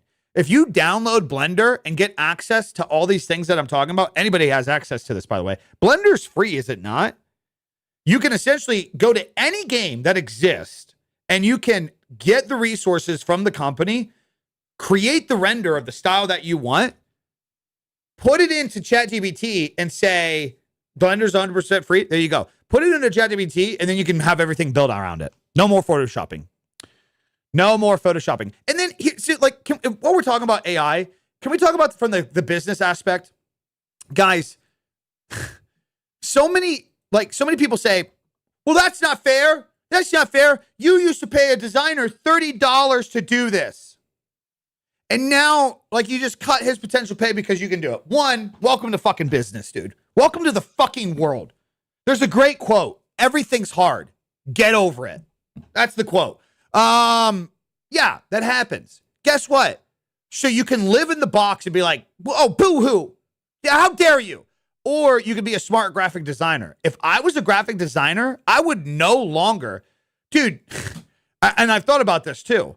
What I should really be doing is I should just be undercutting everybody else, and I should just be pumping out and becoming the Apex Legends thumbnail guy for everybody. Because what used to take you time to render, put the scene together, if you have knowledge in how to build these, if you are a graphic designer that puts these together for people, now you just save a shit ton of time, because basically you can turn one thumbnail into 500 thumbnails. Why worry about somebody else's business? Exactly. Well, that is the first point. But like the point I'm trying to make is, even in itself, graphic designers could be thinking outside of the box to leverage AI in levels that they couldn't even imagine. They can basically take their skill sets and they can fucking mass produce them. They can have a fucking work army of people, because what screws a lot of them is you could have, so like for graphic designers, they can pump out these thumbnails. But the problem is the average content creator can't afford the $30 to $50 to charge per thumbnail. So now if you could pump out these thumbnails for $5, but you could get fucking 100 fucking clients that need a thumbnail every single day. Are you guys doing the math on this? Like before it's so hard to do that. It's hard to get, because like when you're doing shit like this, like cosmetics like this, which is very lucrative, by the way, your biggest struggle with creating stuff like this is it does actually take you time to render. It does create a sense of value. And because of that, you got to find customers that are willing to pay that. The average creator is not paying fucking $25 to $50 for a fucking YouTube thumbnail right now. And they're up and coming. $5, completely different. 30, essentially what you could say is like, I'll get you guys on a plan. You pay me $35 a week. I'll make sure you have a thumbnail every single fucking day. You could do something like this every single day. Take you fucking 5 minutes to redo fucking your prompts. Get it out and done. Boom. Yeah, or just start a digital assets shop where you can basically just download all these things and you can make your own. Either way, the point being is there's multiple ways that even in the talks with the AI, like sure, one door closes, but then 15 fucking doors open. This is how it's always been in the space. How it's always been. By the way, case in point, there was a time where people that did thumbnails like this got shit. Because there was a time where people were like, that's manipulating. That's not a real screenshot from the game. You're basically making a fake thumbnail. I'm not even kidding, by the way. There was an era of YouTube where YouTube people were basically like, look, how dare you invest more with the T1? Brother, welcome to the Thick Sub Club. Looking good, looking hung, looking handsome. Yeah, there was a time, guys, where people actually were like, oh my God, I can't believe you're not just using a screenshot from a game. You're like, guys, there was a time in YouTube era in the gaming industry where even like putting together a extreme thumbnail like this, like even taking layers and making an artistic thumbnail, that got hate. Because like people were just like, you should just have a title and a screenshot. That's not actually a moment from the video. and so on and so forth. That's why I never used POV thumbnails, because I've heard about those issues. POV thumbnails, you have to be very specific, brother. So Nova, for yours, that's what I would do. I would either hire somebody just to get a couple for you, and then you constantly have references moving forward, or you have to just get very specific. You have to gain a few amount of references. You have to go into a game. You have to pick a gun. You have to pick the specific camo for that gun in the specific game, and you just have to be very clear. I want a POV thumbnail with a background blurred out of explosions in a war zone map while the gun in focus is being held sideways with this camera from this game. Yeah, you have to be specific. Some people do that because they didn't go for get first. Actually, get hate for taking paid commission. When I first started out, I let that comment on the profile because I found it funny. Yeah, I remember back in the day in 2012 when I first started marketing my graphic design to YouTubers and shit, and I started charging because back then everybody did everything on the idea of like you doing work for larger channels gets you exposure, right? So what a lot of people would do back in the day before the algorithm came to YouTube is, if I did something for your channel, you were a larger channel, you would like my video of me doing the said thing, or you would like me doing your artwork or whatever. And then because of that, my video would show up in their feed. So there was like there was a time where like you didn't get paid for things. You got kind of like you got a following for doing it. Like they helped you get a bigger following. And then I was like, well, this doesn't make sense. Like, what was it? One day I was doing some work for a Call of Duty guy in FaZe, and a GTA guy came along, and those guys were in these early networks and were making fucking bank at the time. And then one of those guys I was like, I got this guy's shit that I'm working on. He's like, I will literally fucking pay you. And I'm like, hold on now. What are we talking about, big dog? And that opened up my whole entire mind to marketing and yeah. Because that's what I did. So then I was like, well, fuck. I said, okay, you got it. I put the Call of Duty guy on hold and I said, sorry, buddy. I got somebody that's paying me to do this shit. I gotta go get their shit done first. Guess what happened? Bidding started happening. And then that's when I learned to price myself early on. So I tell one guy, hey, yeah, I can get to your stuff. That's fine. I'll make a video about it. I'll get it pushed out there. However, sorry. Anki with the gifted Vince. Appreciate you, brother. Appreciate you. Looking good. Looking hung. Looking handsome. Appreciate you, man. Thank you, dude. Thank you. What is that message you deleted, sir? What are you trying to hide? What are you trying to hide? Anyways, yeah. I got shit. I got shit at first too because I started charging for my work, and other graphic designers were like, "What the fuck? You're supposed to be doing it out of the love of the game, brother. I got fucking bills, motherfucker. You're good at something. Never do it for free." What do you think, guys? Like, it's not fucking rocket science. I got the criticism yesterday or in the last episode, the individual that dude, this guy said something about Jesus. Jesus wouldn't charge $45. Yeah, well, Jesus didn't have fucking rent. Okay. Jesus didn't have fucking TRX payment. Okay, big dog. It's different times. The fuck are you on about? Everybody in life and society plays this vicious game of doing something for what? To pay fucking bills. That's what I got too. I got bills too. I got debts too. I'm just like any other human being. I made poor decisions, made good decisions, made good investments, made really bad investments. Got things to pay for. Guess what? You can do something. I do a lot of shit for free. A lot of shit for free. I would argue this in of itself is some of the freest value that you guys are going to get in the fucking space, man. Some motherfuckers out here gatekeep this shit because they don't want you learning about it because they think it's going to be more competition to them. The reality is it's a really big place. Once you guys start understanding how much money is in circulation in the world, how much money is in circulation in the creator economy, and how many eyes and retention and data is available to people, and how little of that you actually need to be successful, you start to understand that there's no reason to gatekeep things. So that's why I give a lot of things away for free. But like, yeah, if you want your shit fucking reviewed on my stream, I'm going to fucking charge you for it. If you want to have a one-on-one fucking call where I take an hour of my day and try to help as much as I can, I'm going to fucking charge you hundreds of dollars for it. You better fucking believe. Just like if you want me to take my camera gear and go shoot fucking video for you so that way you can gain something from it too, yeah, I'm going to charge you for that. That's just how it is. Lots of bad investments. Oh, yeah, brother. Oh, yeah. You helped me and my streams out. Dude, appreciate you, man. I only subscribed to that early network mindset until I hit affiliate Twitch. A lot of people didn't realize. Wait, what are you talking about? The 30-year retail background, exactly zero experience in content creation, streaming. Recently, my son has expressed an issue with me using AI. I've learned about OBS editing by watching videos. Thoughts?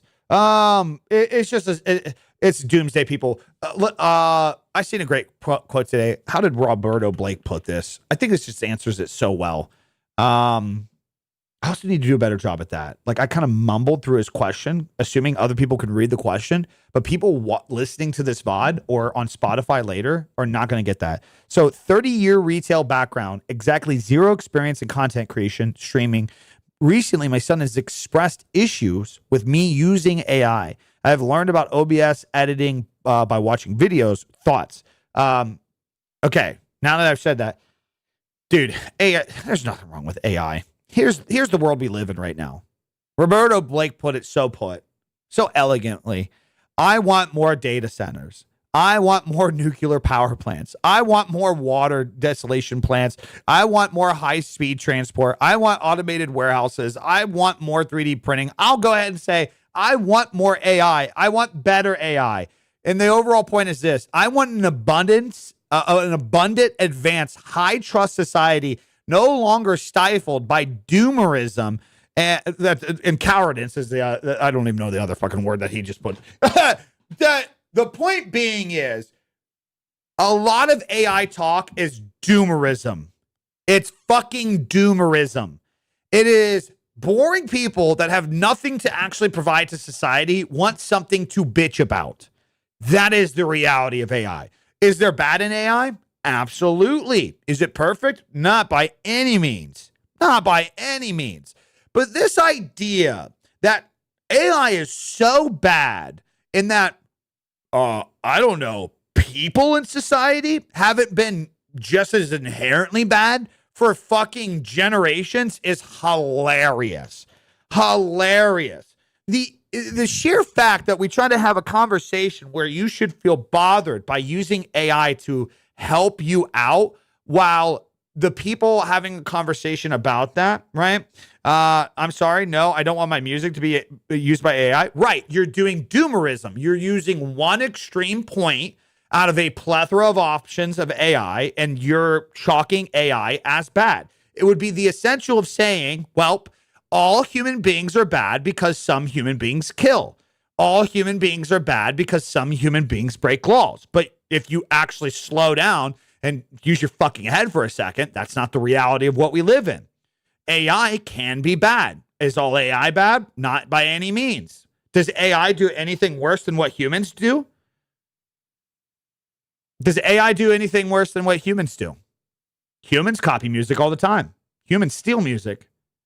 Do you guys realize over the last few decades how many artists have been exposed and had to have settlements because they basically just stole songs from smaller creators? You realize how often that happens? Your brain would hurt if you found out. Some of the musicians that you guys look up to. Some musicians, some of your most popular musicians, they don't even write their own shit. Ghostwriters. Ghostwriters. Yeah, I watched a couple episodes. What about what I said in terms of AI didn't make sense? What was just so shockingly bad? AI is a tool that must be incorporated, but you're overly writing AIs it. You're overly ridding AIs it. AI is a tool that must be incorporated, but you're overly ridding AIs it. This is a problem about the people that are going to be listening to these things, because maybe I'm just an idiot and I'm not reading that sentence correctly, or that sentence just doesn't make sense. I will have to definitely look out for the thumbnail angle more tomorrow for definitely, and I just don't have the time today, but I will rewatch a section. Yeah, absolutely, man. Nova, I want you to be one real quick too, chat while we talk about the AI stuff. Check in with these things.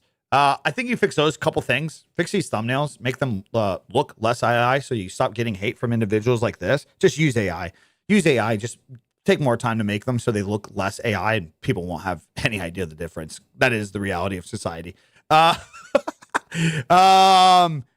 be fine with that. Keep leaning into keywords in the title and whatnot.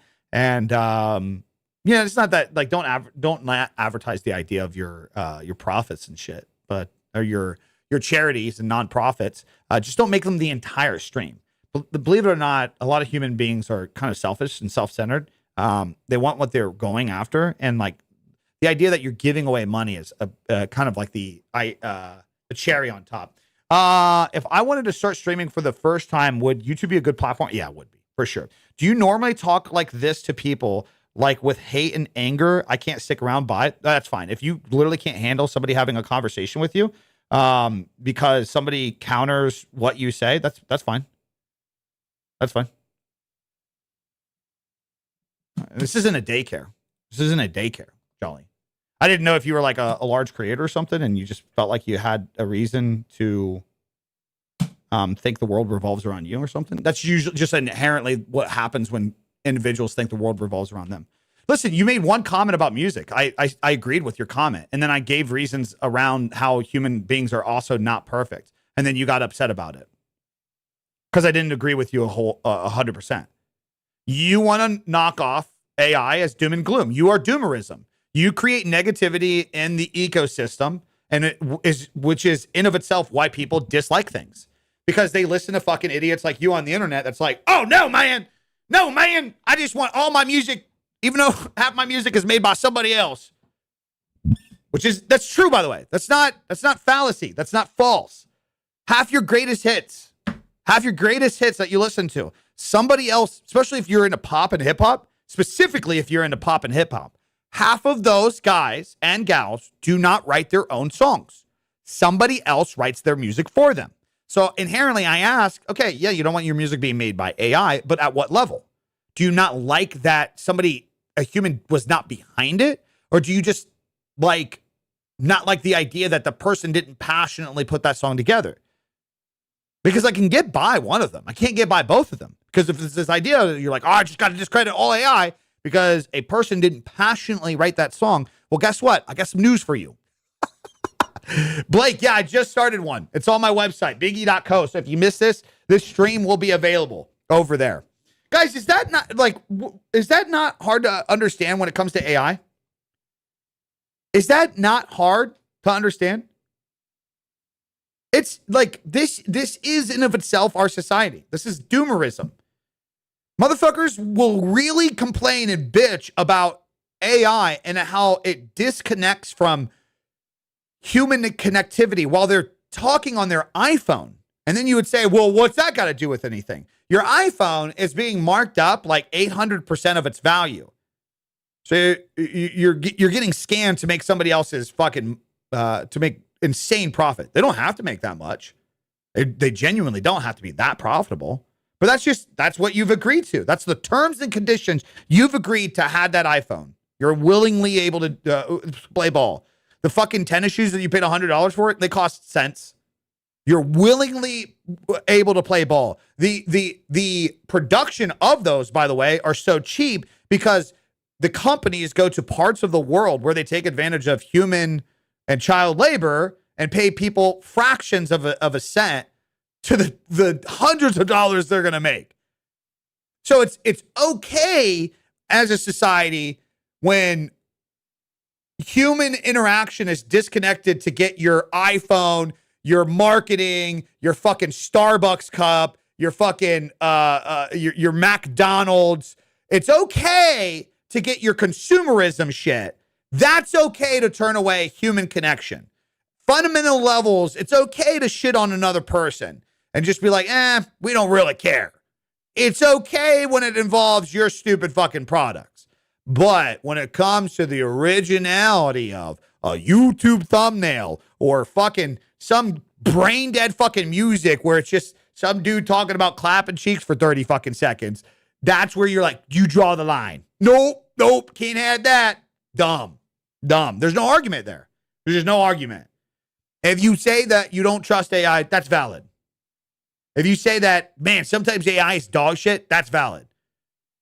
If you say that, yeah, sometimes people go way too hard on AI and they don't know how to use it, that's valid.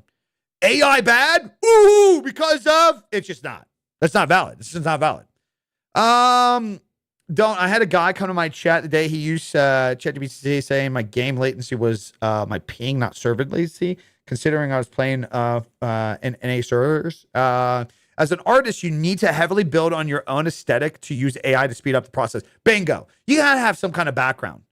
Exactly, Prophet. This is what we were talking about earlier. Somebody made the comment was like, I don't think it's fair that I have a certain amount of subscribers, but somebody making AI content is getting more views than me. You guys got to understand inherently the statistical odds. This is highly likely. Most of those people generating the faceless AI content already are successful in their own content. They know what to make and know what to produce. They're using AI to mass scale it in different avenues. So even of itself, you're generating this idea of like, oh, boo-hoo, somebody creating AI content has no experience in what I do in this stuff, and they're just getting a shortcut. That's really not the case. Most of the time, these are, and by the way, I hate to break it to you, that's what it is. So it's like this idea that take me and 5 other creators, which, hey, maybe we should do. The idea is if me and 5 creators get together, basically we can take 15 different categories and just we can use AI to mass dump content, to mass create AI generated content, faceless content. And essentially what we're doing is we're taking our own styles, we're taking our own understanding about content creation, and we're just creating it at a mass scale. That is the value of AI. That's actually why a lot of people lean into it. It's not this doom and gloom like AI is just replacing you. The musicians that are going to be using AI, they're just going to be helping AI with fucking... Guys, if you don't think that musicians right now that are putting out banger hits aren't using AI to fix their songs, you're delusional. Even some of your top guys, you are actually delusional with lyrics, beats, everything. Delusional. Just fucking lost it, man. I have friends who make fan art music through AI for RP characters, and they're sick. Yeah, you know how to use it. You will do so fucking well with it. And it and again, we started off the whole AI conversation with helping talking about Nova's channel is when somebody said, everybody can clearly tell AI. No, you can't. No, you fucking can't. If you know how to fucking use AI, I could do multiple things with the AI for the next week, and I could challenge anybody in here and say, you specifically go out and tell me exactly what was AI. What was AI based?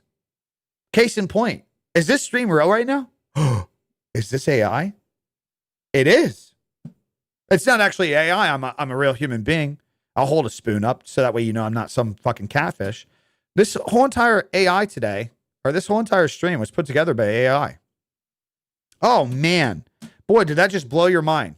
Yeah, today's stream is brought together by AI. Let's build a Wednesday workshop stream. In today's Create a Current section, let's talk about YouTube's updates. Help me put this together. They put down half of this shit. That's how I'm going to do my things moving forward. It's easier. Instead of me having to fucking take time to script things while I'm taking my walk, I can say, let's do this. This is what we're going to do today. Okay, put it in paper. Hey, find me resources to this. Put it in paper. Done. Now I have an entire 2 to 3 hour presentation because I have all these notes to work back and forth from. While you it just fucking, is it ignorantly?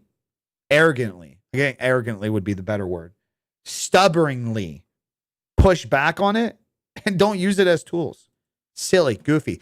Anyways, guys, that concludes.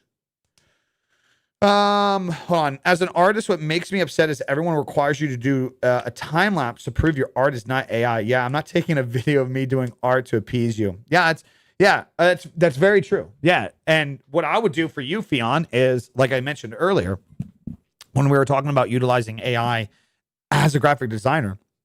Okay, fuck those stingy people. Now you can move at volume. So like a great example that I gave earlier is you take a graphic designer that makes thumbnails like what I used to pay for. They charge $25 to $50. So you have a certain clientele. So that clientele, these are the people that want to watch you do the speed arts because they, for some reason, and by the way, I don't care if my YouTube channel was generating enough to justify buying a new thumbnail every single day. I'm making so much money, it doesn't matter. I'm paying for somebody else to do the job. It doesn't matter that you're doing AI or not. If you're doing it correctly, you should get paid for it. That's the whole point of outsourcing. But here's the thing. Okay, so say I'm going to take me and Junks Wax in here. So you're the graphic designer. I'm the experienced guy, and I'm judging you. I want speed arts, brother, for my $25 to $50 to know where it came from. Let's take Junk Wax, though. Now you start charging Junk Wax a weekly subscription of $35. Well, does this make sense, Big E? You're charging you're creating 7 more images for basically $10 more than the 25. Well, the point being is you as a graphic designer, you're going to turn AI into your fucking workshop because you know how to talk to it better than anybody else because you are literally a graphic designer. You're going to get better at it. You're going to use the resources that you have. You're going to use the references that you have, and you're going to pump out fucking thumbnails. You're going to take guys like Junk Wax, and instead of having 10 of me clients at $25 and making $250 a week, you're going to have 100 fucking clients like Junks. And your mornings are just going to consist of coming in, checking in, teaching other designers how to do the same thing, and then you fucking scale and you automate shit. You get shit done way faster. Create references from itself. So then over time, you'll need less resource. Your AI will be trained to be smarter. And here's the thing. Everybody would say, well, there's one flaw with this, Big E. Couldn't creators at a certain point do this? Yes, they could. Yes, they really could. And some creators will. Just like some creators actually do make their own rendering. And they make their own thumbnails. But here's something you will learn in any industry with any aspect. Just because you figure out a faster system to do something and you become financially viable from it, doesn't mean people paying you for the service are just going to try to outsource the same thing. Some people just make so much fucking money that you have no idea how much they are willing to spend to just have somebody else dick with the shit. That's what a lot of people become successful from. I was just analyzing a content creator's channel today that I might be helping. They generated, I think it was like $100 and something $1,000 in revenue from their channel last year. So they were curious, how much money do I use to invest? and there's certain rules where you kind of like stay in the green, and there's certain like levels as to where as you're growing as a creator and you're making money, or not even just as a creator, as a business, how much money do you put back, or how much money do you start investing to editors and outsourcing, doing all these things? Somebody generating, realistically, somebody generating $100 something $1,000 in revenue can easily, depending on how hard they want to go and somebody else helping, can easily be taking $20,000 of that in a year and outsourcing that to help. One, it's going to be a tax write-off. Like you're contributing to society. Okay, great point from this, by the way, to understand this. What would you guys rather do? You guys make $150,000 a year in what you do. Would you rather pay Uncle Sam an extra $20,000 in taxes, or pay somebody to outsource labor, provide value to the economy, to provide value to people, and in return of that, you're not doing the shit. Somebody else is doing it. So there's another reason to do this, by the way. Commissions are dead. Build retainer packages. Right. Well, that's how you should always be doing it. Break what down? I'd rather give somebody a job. Right.